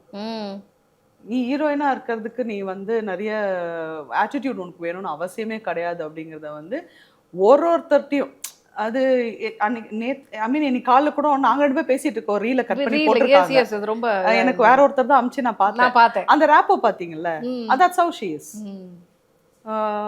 எல்லாத்தையும் அந்த ஒரு இது இருக்கும். ஸோ இந்த மாதிரிலாம் நான் நிறைய பேர்ட்ட நிறைய எடுத்துப்பேன் நான். இப்போ முனிஷ்காந்த் சார் எடுத்துக்கோங்க, செட்டே கலாய்க்குங்க, ஆனா அதை ஒரு கலாயாவே எடுத்துக்க மாட்டாரு, பாசிட்டிவா எடுத்துப்பாரு. பரவாயில்லங்க நான் அந்த டைலாக் பேசுறேன் அடம்பிடிப்பாரு. இப்படி நம்ம எல்லாத்தையும் நல்லதை பார்க்க ஆரம்பிச்சுட்டா நீங்க நிறைய எடுத்துக்கலாம், நிறைய இருக்கு. கருணா சாரோட அந்த ஸ்பான்டேனியஸா வர அந்த டைமிங், நாங்க அந்த இதுக்கு போகும்போது பிரச்சாரம் சீன்லாம் எடுக்கும்போது வந்து உழுது கவுண்டரு, நான் சொல்றேன் யாரா ரெக்கார்ட் பண்றீங்களா இதெல்லாம் அப்படின்னு கேட்கிறேன் நான். ஏன்னா பப்ளிக்ல ஓப்பன்ல மைக் எதுவும் வைக்கல. அப்ப அவர் சொல்றாரு டப்பிங்ல வேற வருமா நீ கவலைப்படாதுன்றாரு. ஆனா டைம்னால அதெல்லாம் வைக்கலாங்க, ஆக்சுவலா வச்சிருக்கலாம், விலேரியஸா இருக்கும் அந்த சீன்லாம். ஆக்சுவலா அவர் பேசிட்டு வந்ததெல்லாம் வந்து சூப்பரா இருக்கும். அதெல்லாம் கட் ஆயிடுச்சு. இந்த மாதிரி எல்லார்கிட்டயும் நிறைய இருக்குது, எடுத்துட்டு போலாம், ஆக்சுவலா கத்துக்கலாம் டெய்லி. ஓகே, நான் கேட்கக்கூடியது இது சீனியர் ஆர்டிஸ்டாலாம் நிறைய பேர் அட்மையர் பண்ணிருப்பீங்களா? ஒரு மனோரமா, ஒரு அந்த கைண்ட் ஆஃப் ஆர்டிஸ்ட் இருக்குல்ல, அவங்களுடைய இது அப்படி பாத்தீங்கன்னா மனோரமா ஆட்சி தான் சீரியஸா. ஏன்னா அவங்களோட வெர்சட்டாலிட்டி அது எனக்கு வேணும், அது எனக்கு அப்படி ஆகணும்னு எனக்கு ஆசை இருக்கு, என்னால் அது ஆக முடியும் அப்படிங்கிற நம்பிக்கை இருக்கு. முயற்சி பண்ணலாம், எனக்கு ஆனால் கொடுக்கணும், அந்த கேரக்டர்ஸ் எல்லாம் கொடுக்கணும், நம்மளை தேடி வரணும். அதுக்கான பயணத்துல தான் நான் இருக்கிறேன். ஆக்சுவலா நான் இப்படி வந்து ஒரு ஸ்டீரியோ டைப்குள்ள போய் ஒதுங்காத ரீசனே வந்து எனக்கு அந்த மாதிரிலாம் ஆகணும்னு ஆசை இருக்கு. லெஜெண்டரி அவன் பாருங்க, ஒன்னொன்னுத்துலயும் நீங்க வந்து பாத்தீங்கன்னா அவங்களோட பிசிக்கல் டிரான்ஸ்ஃபர்மேஷன்ல இருந்து, மேக்கப்ல இருந்து, காஸ்டியூம்ல இருந்து, எனக்கு அதெல்லாம் வேணும். இவ்வளவு எழுதி கொடுத்தாங்கன்னா நான் மெனக்கட தயாரா இருக்கேன். ஆக்சுவலா பெரிய இன்ஸ்பிரேஷன் எல்லாம். ஓகே. இண்டஸ்ட்ரியை பொறுத்த வரைக்கும் லிஸியோடைய பெரிய எய்ம் எதுவாக இருக்குங்க? என்னோட எய்ம் என்ன, கடைசி வரையும் இதே மாதிரி மரியாதையான ஒரு பேரோட இப்போ இருக்கிறேன். ஐ see தட் டிஃப்ரென்ஸ். மற்றவங்கள பற்றி எல்லாரும் அட்ரஸ் பண்ணுறதும் என்ன அட்ரஸ் பண்ணுறதுக்கும் பெரிய டிஃப்ரென்ஸ் இருக்குது. எனக்கு எப்போவுமே அந்த மரியாதை தராங்க. இந்த மரியாதை எனக்கு லாஸ்ட் வரைக்கும் வேணும் இந்த இண்டஸ்ட்ரியில். இந்த மரியாதையோட அழகழகான ரோல்ஸ் பண்ணி கொஞ்சம் சம்பாதிச்சா நல்லாயிருக்கும்னு நினைக்கிறேன். அது நடக்கலை இவ்வளோ நாள், இப்போ தான் ஆரம்பிக்குது. ஸோ எனக்கு சம்பாதியத்தை பொறுத்த வரைக்கும் கேட்சிங் அப் நிறைய இருக்குது. இத்தனை வருஷம் போயிடுச்சு. ஸோ இண்டஸ்ட்ரியில் எனக்கு வந்து திருப்தியாக நல்ல நல்ல அழகான ரோல்ஸ் பண்ணி மரியாதையோடு போகணும். எனக்கு அதான் வேணும். ட்ரை பண்ணாத ஜானர்ஸ்லாம் வந்து பண்ணணும் அப்படிங்கிற மாதிரி ஏதாவது வச்சுருக்கீங்களா? என்னோட கம்ஃபர்டபுளான ஜானர் எதுவாக இருந்தாலும் நான் ட்ரை பண்ணுவேன். எனக்கு கம்ஃபர்ட்டாக இல்லாத எதுவுமே நான் பண்ண மாட்டேன். ஆரம்ப காலத்தில் கொஞ்சம் அந்த கிளாமர் மாதிரிலாம் வந்து கேட்பாங்க. எந்த ஆங்கிள்லேருந்து பார்த்துட்டா என்ன வந்து கேட்குறீங்கிற மாதிரி இருக்கும் எனக்கு. ஸோ அதெல்லாம் என்னால் பண்ணவே முடியாது, வாய்ப்பே இல்லை. ஆனால் ஒரு கதைக்கு நல்ல அழகான ஒரு கேரக்டர் எடுத்து அதுக்கு மெனக்கெட்டு பண்ணுறதுக்குலாம் வந்து நான் ரெடியாக இருக்கிறேன். Provided it is in my comfort zone. Okay. காமெடியை தான் நான் வந்து கேட்டேன். அந்த ஜானர் வந்து நீங்கள் இதுக்கு அதிகமாக டச் பண்ணி அது கொடுக்க மாட்டேங்கிறாங்களே. ஏன்னா நம்மளோட ஆரம்பம் சீரியஸா ஆனனால இங்கதான் நான் சொன்னேனே, சீரியஸாவே நினைச்சுக்கிறாங்க, யோசிக்க மாட்டாங்க. அதுக்கு தாண்டி யோசிக்க மெனக்கிட மாட்டாங்க. அததான் நான் ஸ்டார்டிங்கே சொன்னேன். இவங்க எங்கங்க அவங்க அப்படி ரெடிமேடா வேணும்ன்றாங்க. அப்படியே வந்து நீங்க அப்படியே பேக்கேஜா வந்தீங்கன்னா உங்களை அப்படியே பொருத்திட்டு நாங்க போயிடுவோம் அப்படின்றாங்க. காமெடி பண்ணணும்னு ரொம்ப ஆசை இருக்கு எனக்கு. காமெடினா எனக்கு அப்படியே லவுடா அப்படிலாம் எனக்கு பண்ண வேணாம். ஆனா சட்டலாவே ஆமா, அதுல ரொம்ப I want to do it. இப்போ கட்டகுஸ்தில ஒரு பெரிய ஒரு வரப்பிரசாதம் நினைக்கிறேன் நான். இங்க இருந்தாவது நம்மள அப்படி யோசிப்பாங்க நான் நம்புறேன். ஐ அம் வெயிட்டிங். ஓகே. வேற ஏதாவது ஏரியா டச் பண்ணணும் அப்படிங்கிற மாதிரி இல்ல, வரட்டும், ஒன்னொன்னா வரட்டும், ஒன் பை ஒன். நான் சொல்றது அதர் லாங்குவேஜ் சைடு சொல்றேன். அதர் லாங்குவேஜா? ஆசை இருக்கு, வந்தா பண்ணுவேன். ஓகே. வந்தா பண்ணுவேன், கண்டிப்பா பண்ணுவேன் நான். அதுக்கு because I can, I know. But அது எப்படி வருதுன்னு எனக்கு தெரியல. இப்போ இங்கேருந்து போனவங்கலாம் எப்படி போனாங்கன்னே எனக்கு தெரியல. நான் அவங்ககிட்ட போய் கேட்கணும்னு நினைக்கிறேன். நீங்க உங்களுடைய கனியண்ணன்ட்ட கேளுங்க, கரெக்டா சொல்லுவாரு. ஏன்னா தெலுங்குல தான் பயங்கர மோஸ்ட் வாண்டட் இதுல நினைக்கிறேன். ஆமா, அதே தான் நானும் கேட்பேன். என்ன இந்த பக்கம் வருவீங்களா மாட்டீங்களா அப்படிங்கிறப்ப நல்லா கவனிக்கிறாங்கம்மா. லேதுமான்றாரா? லேதுங்கிறாரு. நீங்க சமுத்திரக்கனியண்ணனை பிடிச்சிங்க அப்படின்னா நல்ல கரெக்டான அடுத்த படத்துல எனக்கு ஒரு சான்ஸ் வாங்கி கொடுங்க. கேட்டு வர பழக்கம் இல்லை நமக்கு, அதான் இங்க பிரச்சனை. Okay okay. இல்ல கனியண்ணன்னு சொன்னதுனால ரூட் என்னன்னு கேளுங்க, எப்படி அப்படிங்கிற மாதிரி கேட்டீங்கன்னா எக்ஸ்பிளைன் பண்ணுவார்னு நினைக்கிறேன். நீங்க தான் யார நிறைய புத்தகங்கள் படிக்கிறதுனால ஒரு இதுல கேட்குறேன், படம் இயக்க வேண்டும் அப்படிங்கிற ஒரு ஆசை கண்டிப்பா ஏதோ ஒரு மூலையில இருக்கும்ல? இருக்கு எனக்கு. அதாவது நான் வந்து ரைட்டர் ஆவேன், டைரக்டர் ஆவேங்கிறதுல நான் நம்புறதை விட என்னை சுத்தி இருக்கவங்க ரொம்ப நம்புறாங்க. ராம்ல ஆரம்பிச்சு எல்லாருமே எழுதுங்க எழுதுங்க எழுதுங்க அப்படி சொல்லிட்டே இருக்காங்க. ஒரு I use to write, honestly speaking I use to write. அப்புறம் அது நின்றுடுச்சு. எனக்கு அப்புறம் நிறைய விஷயம் ப்ரையாரிட்டி ஆச்சு. அந்த ப்ரையாரிட்டிக்கு பின்னாடி அப்படியே போய் அது கொஞ்சம் அப்படியே ஸ்டாண்ட் ஸ்டில்லாக நிற்குது. ஆனால் நான் அதுக்கு திரும்ப போவேன்னு எனக்கு தெரியும். நம்ம வாழ்க்கை நம்மள ஒரு ஜேர்னியில் கொண்டு போதில்லை. இப்போ பையன் செட்டில் ஆகணும் அப்படிங்கிற ஒரு போராட்டம்லாம் இருக்கும்போது உட்காந்துலாம் எழுதுறதுக்கு எனக்கு பொறுமை இல்லை. ஸோ அந்த ஒரு அமைதி வரும்போது நான் திரும்ப எழுதுவேன்னு நினைக்கிறேன். எழுதும்போது I will direct, I will definitely do that. எனக்கு அந்த ஒரு நான் அதை ரொம்ப ப்ரெஷர் பண்ணி பண்ணக்கூடாதுன்னு நினைக்கிறேன். ரோஹினி, அது நேச்சுரலாக வரணும். ஸோ அதை நான் பண்ணுவேன். ஆனால் என்னை சுற்றி இருக்கவங்களாம் ரொம்ப நம்பிக்கையோடு இருக்காங்க. இன்ஃபேக்ட் இப்போ ரஞ்சித் சார்கிட்ட போயிட்டு நான் சாப்பிட்ட டூவில் எனக்கு எதாவது எழுதுங்க அப்படின்னு சொல்லி நான் கலாய்ச்சிட்டு இருந்தேன். 1 மிஸ் பண்ணிட்டேன், 2ல் நான் எதாவது எழுதுங்க அப்படின்னா, நீ எதாவது எழுதுவிய, நீ எழுத அப்படின்னா, அல்ல நான் எழுதுனா நீ ஒத்துக்க மாட்டேன், நீ எழுது அப்படின்னு நான். ஏன்னா அவங்க எல்லாருக்குமே அந்த நம்பிக்கை இருக்கு நான் எழுதுவேன் அப்படின்ட்டு. அது இருந்தனால தான் நானே வந்து கேட்டேன். பார்க்கலாம். நீங்கள் ஆர்டிஸ்ட், சோஷியல் மீடியாவில் உங்களை நிறைய பாசிட்டிவான நிறைய விஷயங்கள் பார்த்தாலும் சுற்றி நெகட்டிவாகவும் சில விஷயங்கள் இருக்குல்ல, அதெல்லாம் எப்படி அட்ரஸ் பண்ணுறீங்க? மதிக்கவே மாட்டேன் நான், அதை நான் பார்க்கவே மாட்டேன். கமெண்ட் செக்ஷனில் என்னை ஆக்டிவாக நீங்கள் பார்க்கவே மாட்டீங்க. எனக்கு தேவையே கிடையாது மற்றவங்களோட ஒப்பீனியன் அப்படின்னு நினைப்பேன். நல்ல ஒப்பீனியன் வந்து 10 வந்துச்சுன்னா 100 ஒப்பீனியன் வேறு மாதிரி வருதுச்சுன்னா எனக்கு அது அந்த வைப் எனக்கு பிடிக்காது. அது கிரியேட் பண்ணுற வைப்பு. அதனால நான் பண்ண மாட்டேன். எனக்குலாம் ஒரு ஆப்பர்ச்சுனிட்டி இருந்துச்சுன்னா என்னோட மொத்த சோஷியல் மீடியாவையும் தூக்கி என்னோட பிஆர்ஓட்ட கொடுத்துட்டு நீங்களே ஹேண்டில் பண்ணுங்கன்ட்டு நான். ஏன்னா என்னோட ஃபேமிலி வந்து நிறைய பேர் இருக்காங்க ஃபேஸ்புக்லேயும் இதுலேயும். சின்ஸ் நான் என் ஃபேமிலி கிட்ட இருந்து கொஞ்சம் தள்ளி இருக்கனால அவங்களுக்கு என்ன வந்து என்கிட்ட டச் இருக்கிறது அங்கே தான். என்ன பண்ணுறா, எங்கே போகிறா, என்ன பண்ணுறா அப்படின்னு பார்க்குறதும் அங்கே தான். அதனால நான் அதை மெயின்டைன் பண்ணுறேன். எனக்கு நான் பெருசாக என் ஃபேமிலியெலாம் போஸ்ட்டும் பண்ண மாட்டேன். I will not do that. I don't expose that. So அது குடும்பம் தான். அது தனியாக அப்படி உள்ளுக்குள்ளே வச்சுக்கணும் அப்படின்ட்டு. ஸோ அதை நான் கவனிக்கிறது இல்லை ரோகிணி. நமக்கு தேவையில்லை. அப்படி பேசுகிறவங்க யாருமே வந்து நம்ம முன்னாடி வந்து பேசுகிற அளவுக்கு தைரியம் இல்லாதவங்க. அப்போ அவங்க ஒப்பீனியன் நமக்கு எதுக்கு? அது நமக்கு தேவையில்லாத ஒப்பீனியன். அது இக்னோர். ரைட்டு. அடுத்து என்னென்ன படங்கள் உங்கள் சைடில்? வேட்டுவோம் ரஞ்சித் சாரோட. அப்புறம் நெட்ஃப்ளிக்ஸில் ஒரு ப்ராஜெக்ட் முடிச்சிருக்கேன். அதில் ஒரு எக்ஸைட்டிங் நியூஸ் இருக்குது. ஆனால் அதை நான் சொல்ல முடியாது. அவங்க தான் இதுதான் பிரச்சனை. முடிச்சது எல்லாமே அவங்க தான் வந்து சொல்லி ஆகணும். பிரதீப் ரங்கநாத் சாரோட அந்த ப்ரொடக்ஷனில் இப்போ வந்துச்சுங்களே இன்ட்ரடியூஸ் பண்ணாங்க. அதில் இருக்கேன். மமிதா பைஜு. ஆமாம், உங்கள் ப்ராஜெக்ட் அதே தான். அதில் இருக்கேன். அதுக்கப்புறம் விஜய் ஆட்னி சாரோட படம் முடிச்சிருக்கேன். அப்புறம் பரத் நீலகன் கூட முடிச்ச படம் அது இன்னும் நிற்கிது. அது ஏன் டிலே ஆகுதுன்னு தெரியல. அதுக்கப்புறம் சிரோன்னு ஒரு படம் முடிச்சிருக்கேன். அது வரணும். இந்த மாதிரி நிறைய படங்கள் வந்து லைனப்ல இருக்கு. ரிலீஸ்க்கு ரெடி ஆயிட்டு இருக்கு. ஸோ வரும். அதே மாதிரி இப்போ ஷூட் போடுறதும் இருக்கு. கமிட் ஆயிருக்கேன். நம்ம கட்டாகுஸ்திக்கு அப்புறமா நிறைய கால்ஸ் வந்தது. ஸோ அதில் நான் பிக் அண்ட் சூஸ் பண்ணிக்கிட்டு இருக்கேன். டிஃப்ரெண்ட்டாக வருதா? Not much. காமெடிக்கு வந்துச்சுன்னா உடனே ஓகே சொல்லியிருப்பேன். அது பண்ணுங்கப்பா, நோட் பண்ணுங்க. அந்த இன்டர்வியூ முழுக்கவே பொதுவாக நான் நிறைய சிரிப்பேன். ஆனால் நான் அமைதியாக இருந்து இவங்க அதிகமாக சிரிச்ச ஒரு இன்டர்வியூ கண்டிப்பாக நோட் பண்ணுங்க. என்னன்னா வரதெல்லாம் அம்மா ரோல் ஏன் அப்படிங்கிற மாதிரி இருக்கு. அதில் பார்த்துக்கிட்டு இருக்கேன். காமெடி யாராவது வந்திருந்தாங்கன்னா உடனே ஓகே சொல்லி கிளம்பிட்டு இருப்பேன் நான். வாங்கடே தம்பி டேட்டு கொடுறான் அப்படின்ட்டு கண்டிப்பாக பார்த்துட்டு தயாராக இருப்பாங்கன்னு நினைக்கிறேன். தேங்க்யூ லிசி. எனக்கு என்னமோ ஒரு ஃப்ரெண்டை கூப்பிட்டு வச்சுட்டு 2 கேமரா முன்னாடி வச்சுட்டு ஒரு கான்வர்சேஷன். Yes of course. அது ரொம்ப ரொம்ப நேச்சுரலான ஒரு இதுவாக இருந்தது. கொஸ்டின் கேட்டு இதுக்கு என்ன பதில் சொல்ல போறீங்க அப்படிங்கிற மாதிரி இல்லாமல் எனக்கு ரொம்ப ஒரு உட்காந்து பேசிகிட்டு இருக்கோம்.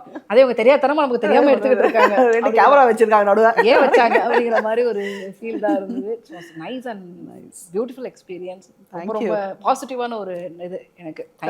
Thank you so much. நம்ம இது ரொம்ப லேட்டாக பண்ணிட்டோம். So I apologise for that. So thank you.